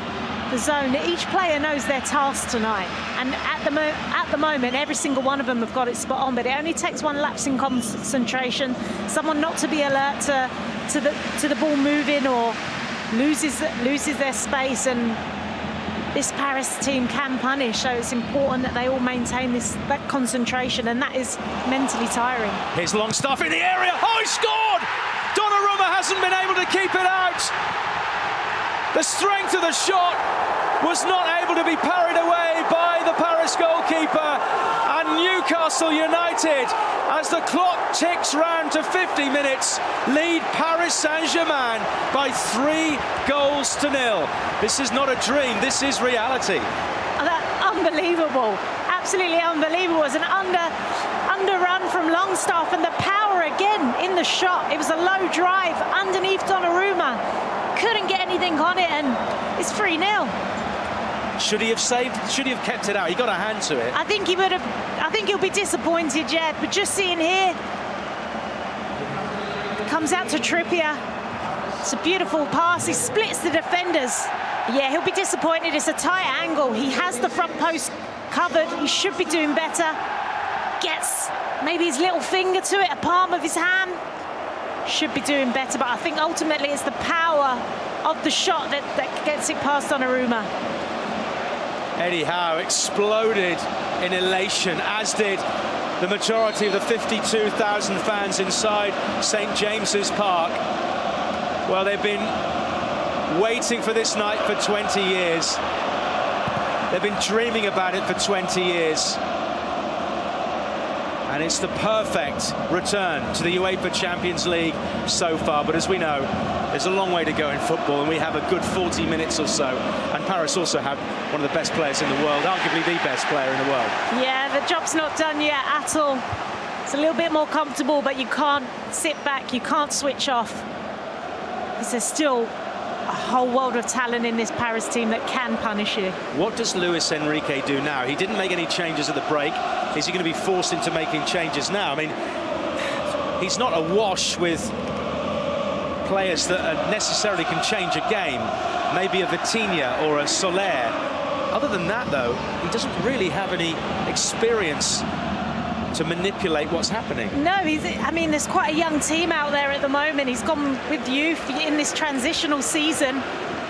Brought a lot of young players into the team. I think what they need to do is use what they've got, their key player, get Mbappe on the ball a lot more. He is dropping deeper to come and receive the ball and make things happen. He's trying to make things happen. It's just not clicking for him, but if they can get the ball to him, we all know that he can work magic. So I think if you're looking at the bench, it's not, you know, they're not filled with experience there to turn this game around, and it's a big lead now, 3-0. 5 shots on target from 36% of the possession for Newcastle. Paris, who've had 64%, have not had a single shot on target. I think Newcastle would have prepared tonight not to have a lot of possession of the ball, but when they do, it's what they do with it, and can they be clinical? And boy, have they been clinical tonight. The noise levels have gone up even more now, if they can go up even more. Sean Longstaff on the score sheet in the UEFA Champions League. His second goal of the season. Newcastle and their fans, the Geordies, are in full voice in the pouring rain.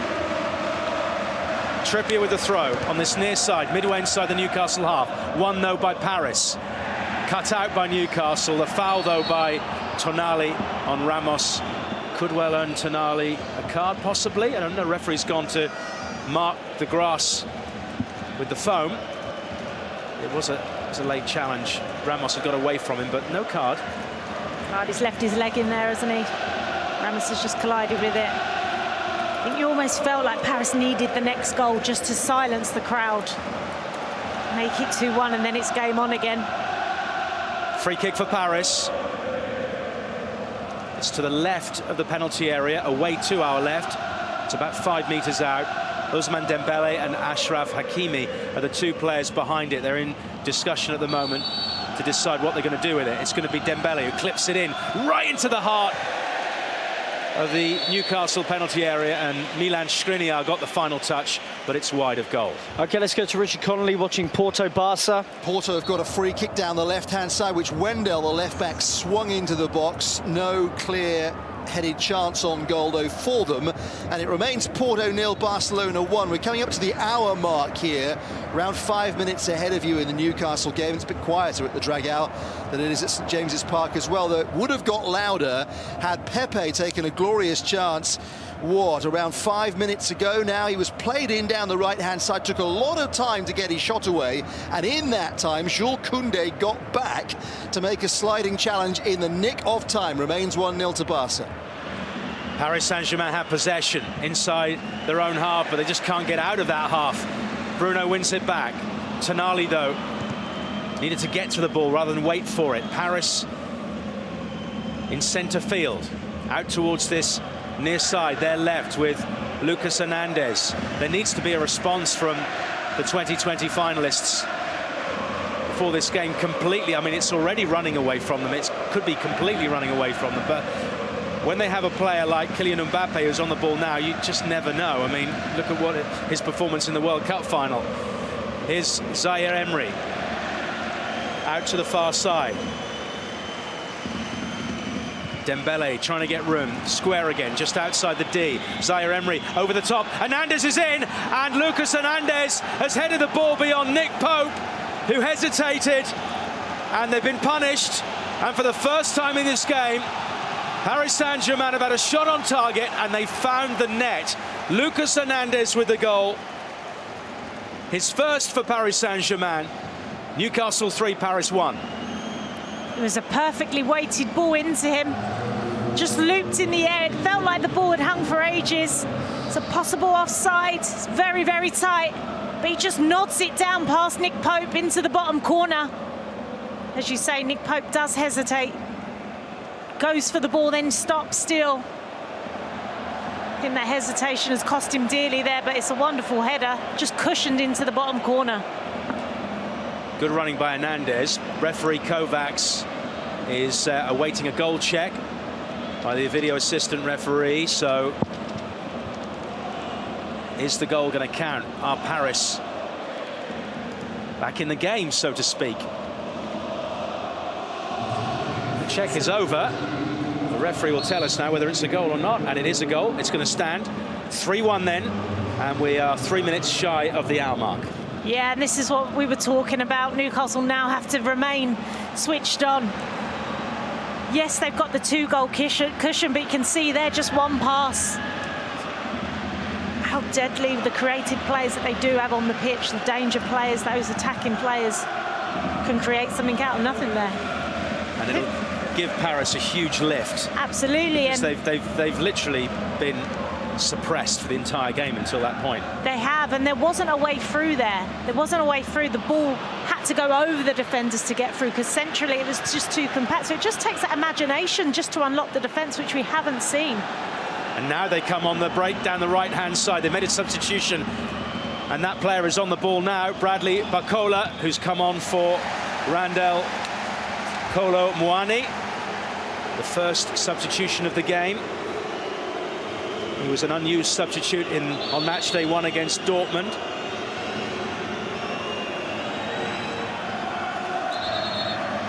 And now a corner on this near side, which Mbappe wants to take quickly. He can't get the ball, though, at the moment.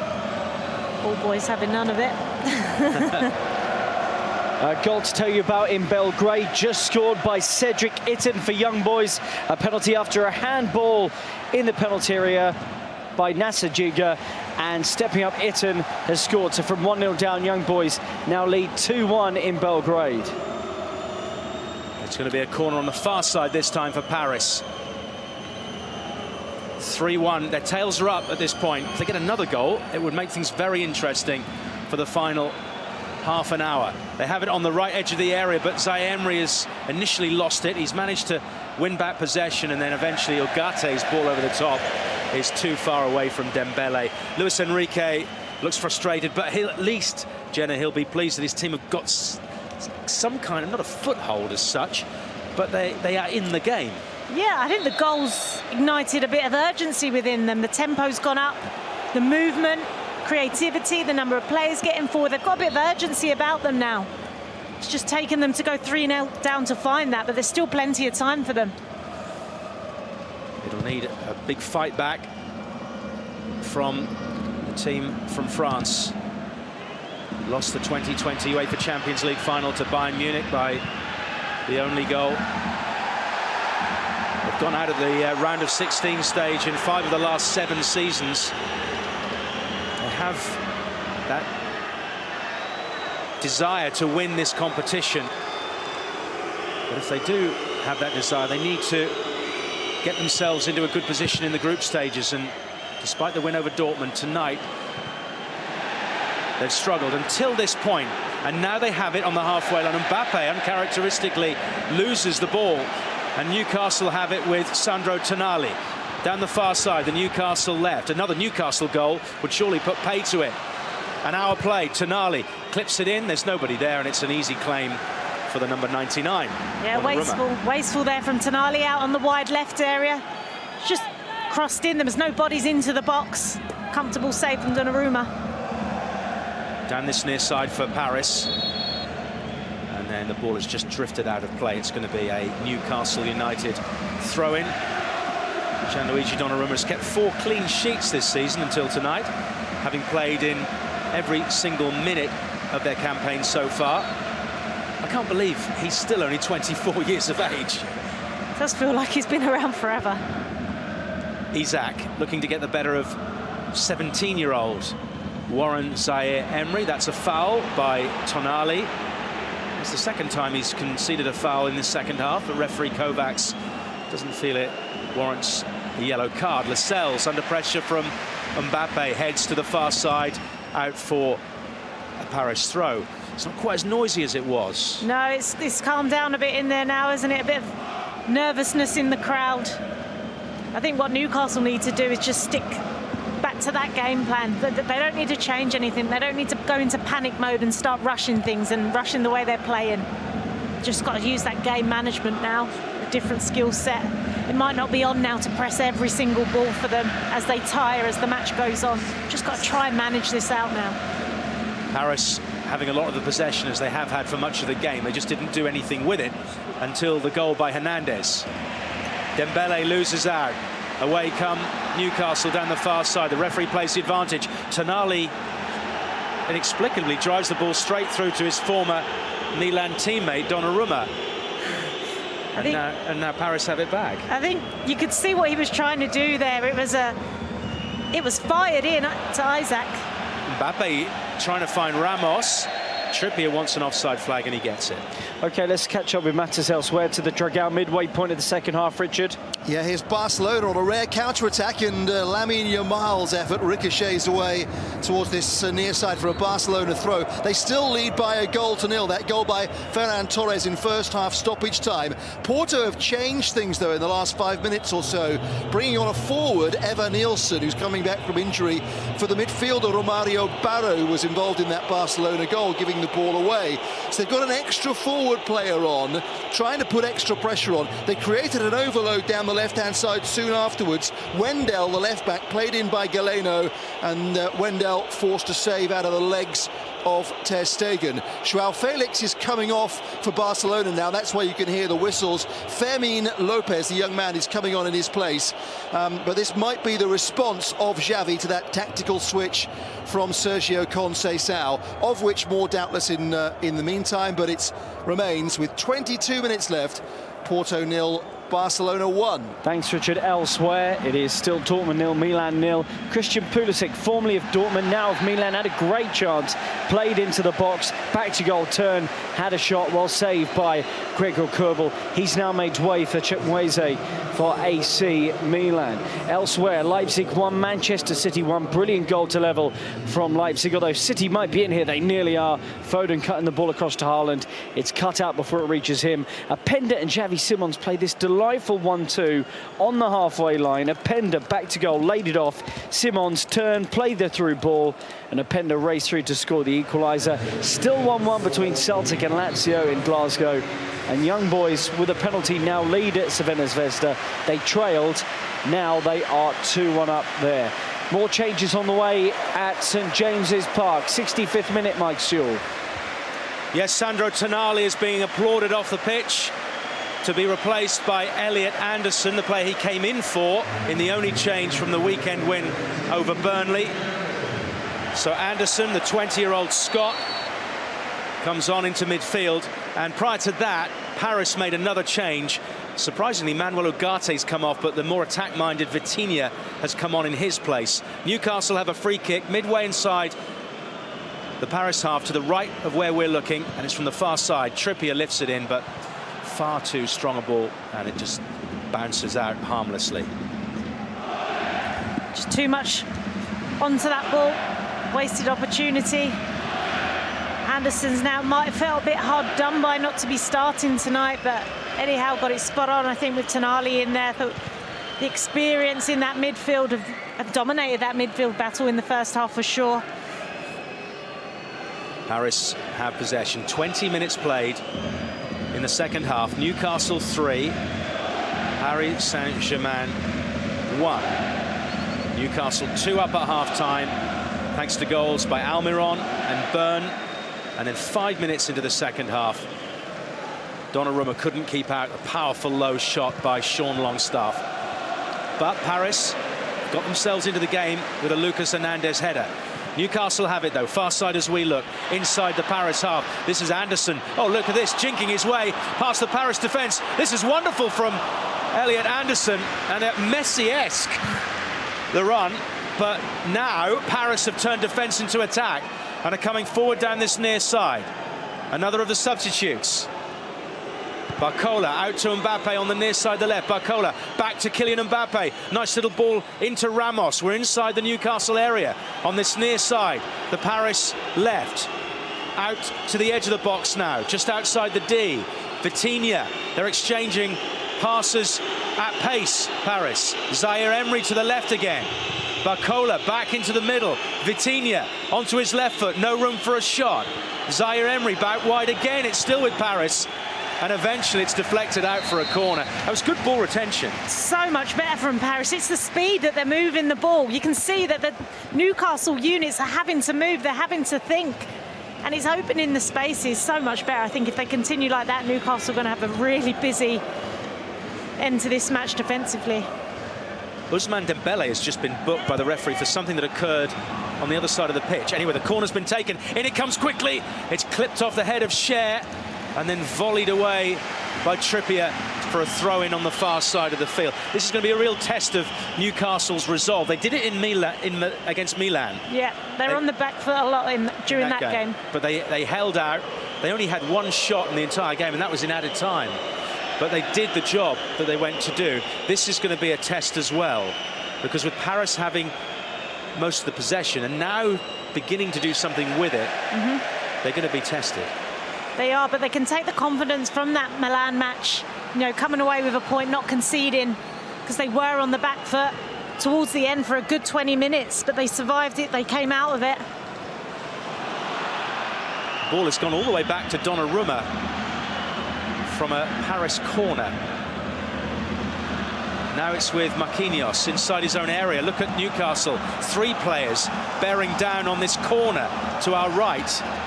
Almiron going in with a challenge, an unfair challenge. It's going to be a free kick.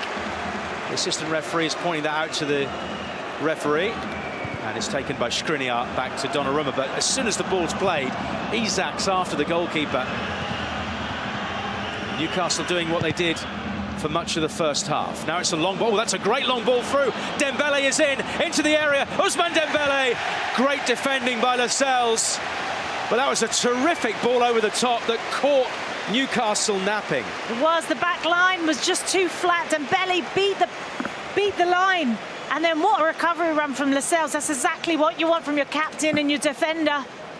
It's a lovely first touch with the knee just to cushion it down into his path, but excellent recovery run. Done just enough to put him off. Dan Burn was the player, just caught on the halfway line by Dembele, who nipped in behind him, and then Lascelles striding across to intervene. Yeah, it's really sloppy defending. As a defender, when you're being coached, 2 centre-backs, you should always have one. If you've got a lone striker, one in front, one behind.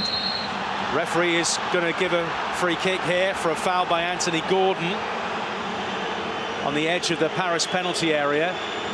He's a bit dismayed. He's protesting his innocence. Marquinhos was the player foul. Marquinhos is clear and struck Gordon. Then both players went charging after the loose ball.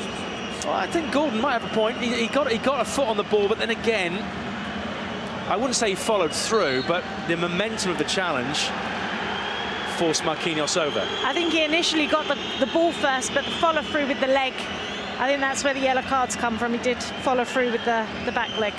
2 yellow cards for Newcastle. Bruno and Gordon, 2 for Paris. But 3 goals for Newcastle and 1 goal for Paris. That's how it is as we move into the last 20 minutes of the 90 at St James's Park. Paris have lost possession on the halfway line. Almiron.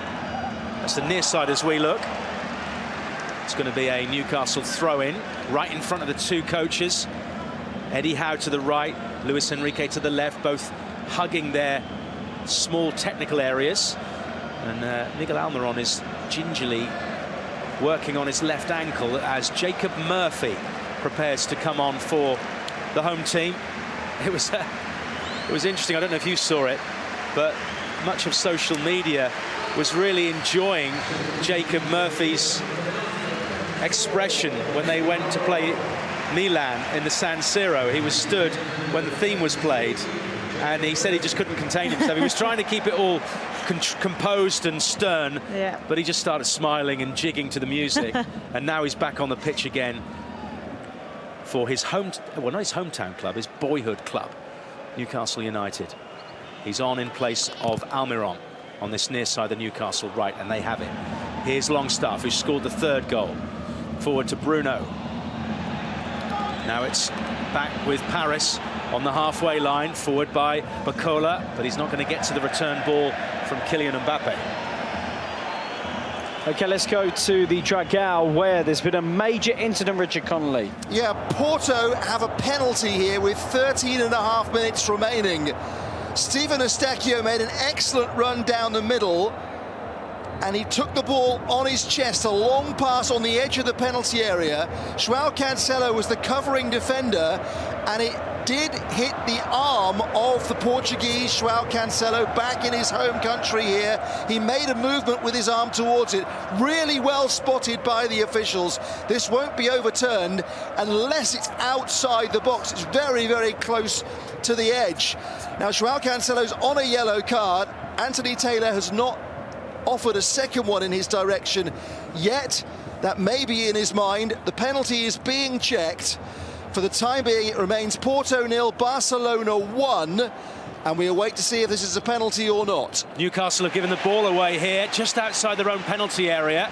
There were 3 Paris players bearing down on Dan Burn, one of them Mbappe, but they just couldn't retain possession, and now Newcastle come away with it themselves. Down the far side, their left. Longstaff gives it straight to Vitinha. Back to Longstaff again. They've done well to get the ball back. Gordon infield. Anderson with a long ball sent forward towards Isaac, but Hernandez heads it through to Donnarumma, and it's safely in the hands of the Italy international goalkeeper. 17 minutes of normal time remaining. Newcastle 3, Paris 1 at St James's Park. Matchday 2 of the UEFA Champions League on Matchday Live, and it's gone out of play on the far side. It's going to be a Newcastle throw. They're still deliberating over that penalty check in the Porto-Barcelona game. Newcastle are going to take the throw-in with Dan Burn, who scored the 2nd of the 3 goals. A powerful close-range header which Donnarumma couldn't keep out. Down the line now. Gordon clips it infield. Anderson up against Marquinhos. Elliot Anderson's now got 2 Paris players for company. One of them is Hakimi, who gets the ball away and finds Vitinha. Still on that far side, the Paris right, but stepping in to put it out for a throw-in is Fabien Schär. And they're just thwarting Paris. They need to take a little bit of momentum out of Paris after that goal. Yeah, absolutely. I think Newcastle, they need the noise now inside the ground to help carry them through. Use that as an advantage. Just got to try and stop. They need to keep the units, but they've just got to be so aware now to the movement that's coming. from the Paris attacking line. Paris have it with Hakimi. And it's safely inside the centre circle. VAR check complete, Richard Connolly. Looks like Anthony Taylor has reversed the decision. He's given handball against Steven Eustáquio, who controlled the ball with the very top of his left arm first, before João Cancelo came in and certainly handled it with his elbow. But on video review, Anthony Taylor has reversed the decision and said Eustáquio committed a handball offence first. So it's a Barcelona free kick just outside their own penalty area, and Barcelona still lead by 1-0. Thanks, Richard. Celtic think they are 2-1 up on Lazio. Substitute Luis Palma with a cool low finish. He got on the end of a whipped cross on the right side of the penalty area, went all the way across to him on the left side of the box, but there was a flick from a teammate. It looked like a touch into his path, in which case Luis Palma might be offside. The on-field decision was goal, and Celtic currently, as the scoreboard reads, lead Lazio by 2-1, but the goal has been disallowed. Offside. It's still 1-1 in Glasgow. Paris have it on this near side. 3-1, they trail. Mbappe, infield to the centre circle. Forward to Ramos quickly into the Newcastle half. It's now out to the far side of the field. The Paris right. Zaire Emery's charging into the area, as is Ramos. Lays it off, but Zaire Emery was already tracking back and was never going to get that ball. Yeah, I think he was caught in two minds there, Ramos. Was he going to play, or was it just a heavy touch? He didn't decide either, and it's just a loose pass there. It was good movement initially. He started the movement deep in his own half, made the run, made the efforts to get into the penalty box, and then just the execution of the last decision wasn't good enough. Harris again from the right. Hakimi, into Ousmane Dembele with a shot, parried by Pope, and then hooked away in desperation by Bruno. It's a fierce effort from Ousmane Dembele, which was straight at Nick Pope, but he had to make sure that he parried it the right way. I mean, Dembele's first touch there was exquisite. He side on. It was a beautiful first touch to take him past Burn into the penalty box, and he smashes it straight at Nick Pope, who got two strong fists to it. Parried it right back down the throat of the goal. He was lucky there was no Paris attackers following it through. Paris are trying to edge their way back into contention here. They've got 13 minutes plus stoppage time to score twice if they're going to take anything away from this game and build on that 2-0 win over Borussia Dortmund on match day 1. Luis Enrique issuing some instructions to his players. Champions League winner with Barcelona in 2015. A 3-1 win against Juventus. He also won the UEFA Super Cup and the Club World Cup that year.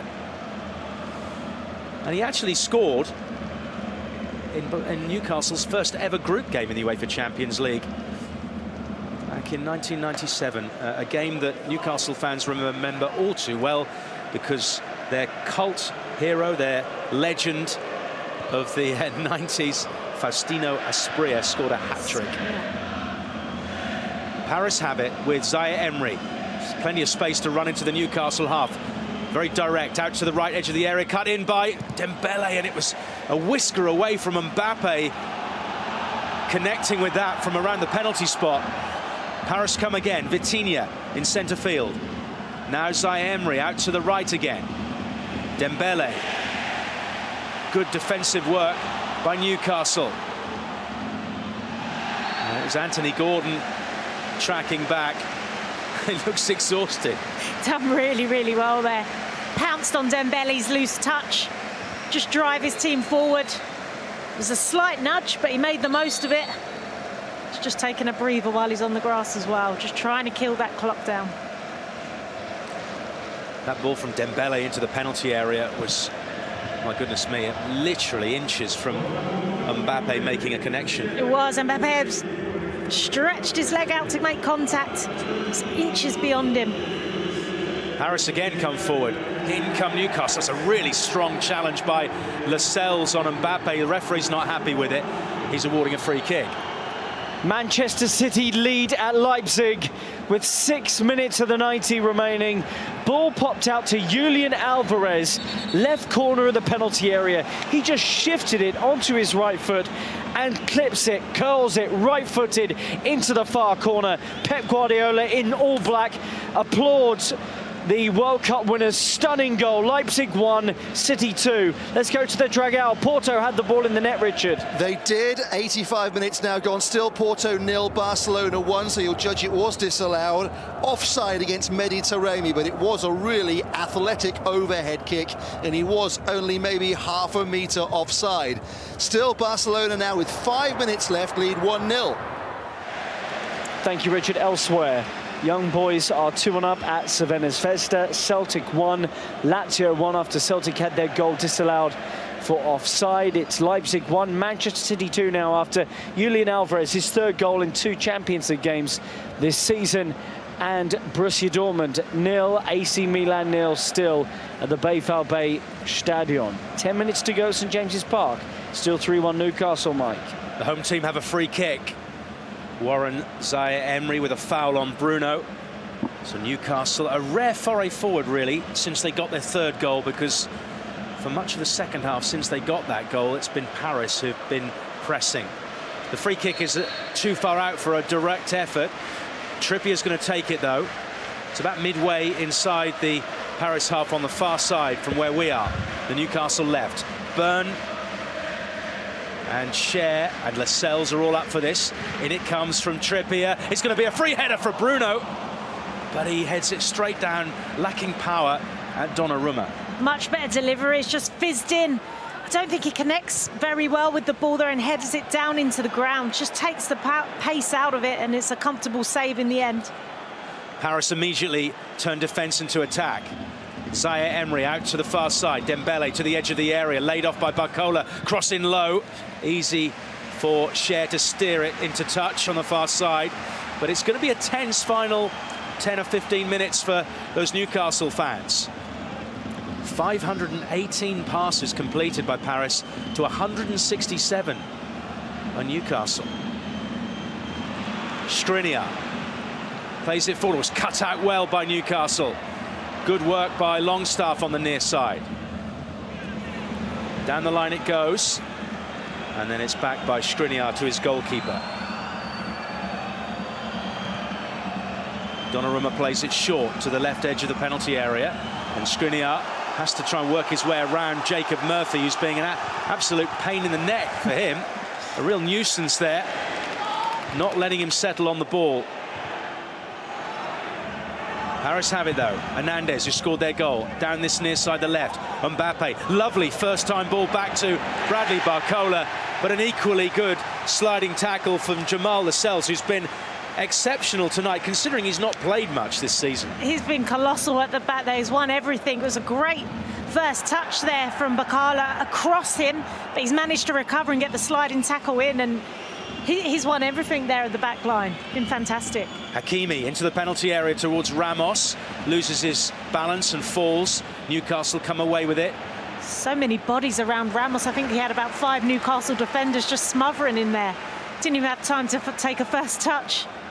Warren Zaire-Emery has been booked, incidentally, by the referee.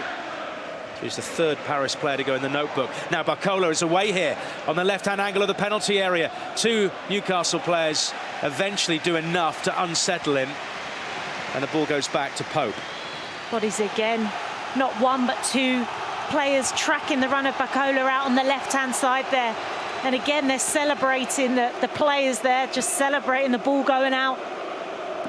And the name of Bruno ringing around St James's Park as Nick Pope volleys the ball high into the Paris half, and it's a bit like a kick into touch by a rugby union international. It's gone out for a Paris throw-in. Luis Enrique's Paris are running out of time. Newcastle will be on 4 points if they win this, and they're coming forward now into the area. Isak, right on the edge of the box, goes for goal, but it's straight at Donnarumma, and he releases the ball immediately, wasting no time at all. Hernandez on the charge into the Newcastle half, but he's overrun it, and then he's won a free kick. to the dismay of Jacob Murphy. And so Paris will be able to come forward. They've taken it really quickly. Vitinha on the edge of the centre circle. Across to Marquinhos, towards the Paris right. Down the line it goes. Dembele was waiting there for it. He plays it square to Vitinha. Then gently lifted to this near side for Barcola. The angle of the area now, Mbappe, 20 metres out, strikes the ball, but he pulls the shot, and it's wide of goal. Yeah, there was nothing else on. He had to take the shot there. You can see, gets his head up. He's gone for power. Connected with it well. It's taken a deflection there after Lascelles. But again, it was a very faint deflection, which Mbappe may have seen, but the officials may not have done from their angle. It's a very, very deft touch off the midriff of Lascelles. Yeah, the Newcastle fans are lifting it up again for this final flurry. 5 minutes to go. The final push. They need their fans now. I think now if Newcastle can just limit Paris to the shots outside of the box, force them wide, and they can deal with the balls into the box with the presence of their defenders, Lascelles, Burns, big presence that can deal with any balls in aerially. They've just got to keep them out of the penalty box and penetrating them centrally. They're just giving the ball away though on this near side, and Mbappe's got it in the area. In he comes, tight angle. Will he try and shoot from here? He goes one way, then the other, onto his right foot, tees it up. Vitinha with the shot, but it was rising all the way, and Nick Pope looked completely untroubled. Just quick scores elsewhere at the moment as we're into added time at the end of some of our matches right now. Dortmund 0, Milan 0, third of 3 added minutes there. Leipzig 1, Manchester City 2. They're into added time there now as well. Celtic 1, Lazio 1, third of 6 additional minutes. And it looks like, just caught out the corner of my eye, Crvena Zvezda have got an equaliser in the 88th minute. They were 2-1 down to Young Boys, but they're celebrating in the stands in Belgrade. It's 2-2 there. Meanwhile, Manchester City have killed off Leipzig here. Jeremy Doku's just scored in the 2nd minute of added time. A really cool finish, played through one-on-one, just slots it past the keeper. His first Champions League goal for City. Leipzig 1, City 3. Bakari, we understand, has got the goal for the Serbian champions from a tight angle. He's played in and smashes it into the roof of the net. Brilliant drama. So Crvena Zvezda 2, Young Boys 2, Leipzig 1, Manchester City 3. Paris having to defend deep inside their own half. Marquinhos forced into the corner on the far side. He's managed to get out of trouble initially, but someone's just played the ball back to him again, a ball that he probably didn't want. But he's managed to get it to Skriniar. Now to the left here. 3 minutes of normal time left, plus stoppages for Paris to score twice. Unlikely. You say that. We don't want to jinx it, but yeah, it's looking like the challenge ahead for Paris is becoming more and more difficult. I think Newcastle, they're sucking up this pressure, aren't they? They're absorbing it. Still, they're regimented in their out of possession, their shape. They're forcing PSG whenever PSG are in that penalty box. There's bodies around them, just giving them no space at all. They're trying to find a way through. They're out on the far side. Their right are Paris, just outside the area with Ousmane Dembele. It's squared to Vitinha, just outside the penalty area. Poked to Mbappe, but it just pings around. And now Newcastle can counter if they can provide some support for Alexander Isak, and he can't even keep the ball in play on the near side in any case. But Eddie Howe, this will be tense moments for the Newcastle coach. His first home game in the UEFA Champions League, his first ever game in the Champions League was a creditable 0-0 draw in Italy against Milan.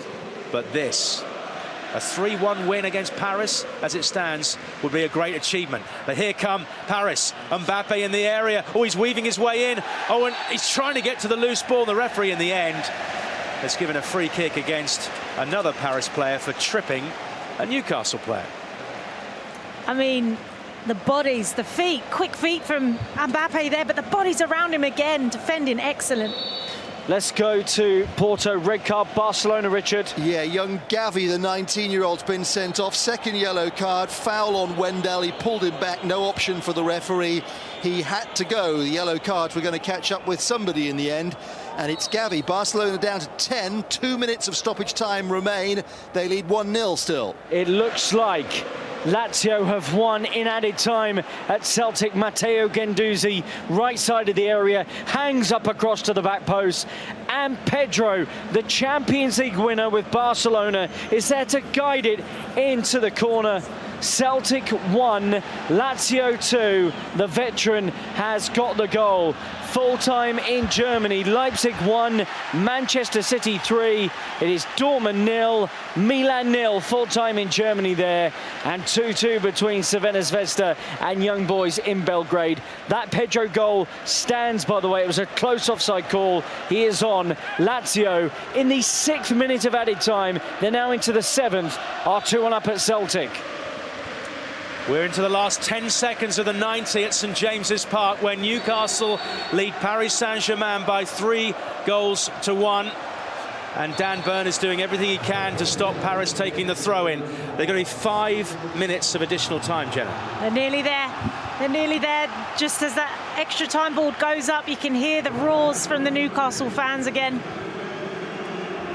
Really got the 12th player there, haven't they, tonight? It's finished at Celtic Park. Lazio have beaten the Scottish champions. Murphy lays it off, edge of the area. Shot from Schär! Whoa! What a way to finish the game! Fabian Schär with a fantastic rising shot beyond the reach of Donnarumma. The perfect night with the perfect ending. Newcastle 4, Paris Saint-Germain 1. Wow, what a strike that was from your central defender. The ball was won in the midfield area. Even on the 90th minute, they're winning the balls in the centre of midfield. And that was an unbelievable strike from distance. Beats Donnarumma, flies into the top corner. Unbelievable. Kylian Mbappe just doesn't know what to do.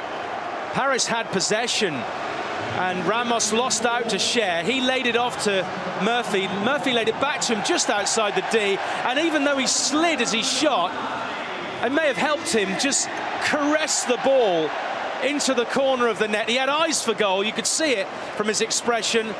He lost his footing with his left foot. But goodness me, the ball beautifully struck. And Donnarumma, who is, what, 6'6", was at full stretch, couldn't get there. Yeah, he got his boot around it and it's curled into the top corner. I mean, unbelievable. And I say he won the initial ball back. He's played a 1-2. And even in the 90th minute, you got your defender up there in the final third. Wonderful strike, and St James's Park is on his feet. Wow. 3 minutes of added time left. I think they might have won it now. The flags are out. The black and white is being waved around St James's Park as Paris come forward looking for a second consolation goal, really. But look at the setting. All the flags are out. It's a night to remember. Full time at the Dragao, Richard Connolly. It's a second win in Group H and a second clean sheet for Barcelona, who have won at the Dragao, a significant away victory. The single goal did it. Ferran Torres, a substitute in the first half, scored at the end of the first period to leave it Porto 0, Barcelona 1. Full-time Glasgow, Celtic 1, Lazio 2. Pedro with the winner in the 6th minute of added time. Leipzig 1, Manchester City 3, full-time there. They're still playing in Serbia. Couple of added minutes to go. Craigo Football 2, Young Boys 2, and they're still playing at St James's Park. But Newcastle have won, Mike Shield, surely. Surely they have. It's a corner which has been taken short by Paris, and Mbappe, who's been kept relatively quiet all night, has been fouled at the dead ball line, and it's going to be a free kick literally at the angle of the penalty area in the dead ball line. So it's like a short corner in hockey, which Mbappe wants to take quickly. Plenty of Paris players forward. It's all going to be in vain, surely. They're 3 goals worse off than their hosts, whose first half performance and the 3rd goal from Longstaff at the start of the second half has basically won them the game. Mbappe with the free kick, in it goes. The goal scorer for number 4, Schär, heads it away. Back in by Hakimi. Isak and Byrne combine to get the ball out for a throw-in. There's a minute left of added time. I'm looking forward to the roar inside St James's Park when the whistle goes. Well, they're cheering every ball at the minute, so I can only imagine the noise at the full-time whistle. Mbappe has it. Forward it goes, just outside the Newcastle area. Vitinha clips it to the far side. Hakimi, left-footed cross in, and it's going to be left by Trippier, and it's all the way out for a goal kick. I remember someone else called Cher saying, "Do you believe?" back in the day. Another Cher has made them believe. You've been waiting for that one, haven't you? Not only for about a minute. It just came to me. I haven't got it. Look, I didn't have it written down. How would I have known Fabian Cher was going to score a screamer? Hope with a goal kick. Seconds remaining. It's gone all the throw through to his counterpart. We've had the 5 minutes. Referee Kovacs checks his watch. Que Sera is ringing around the stadium. Hakimi out to the far side. Paris coming forward. Newcastle want the whistle to be blown so they can celebrate this victory. Vitinha, long way out, long way.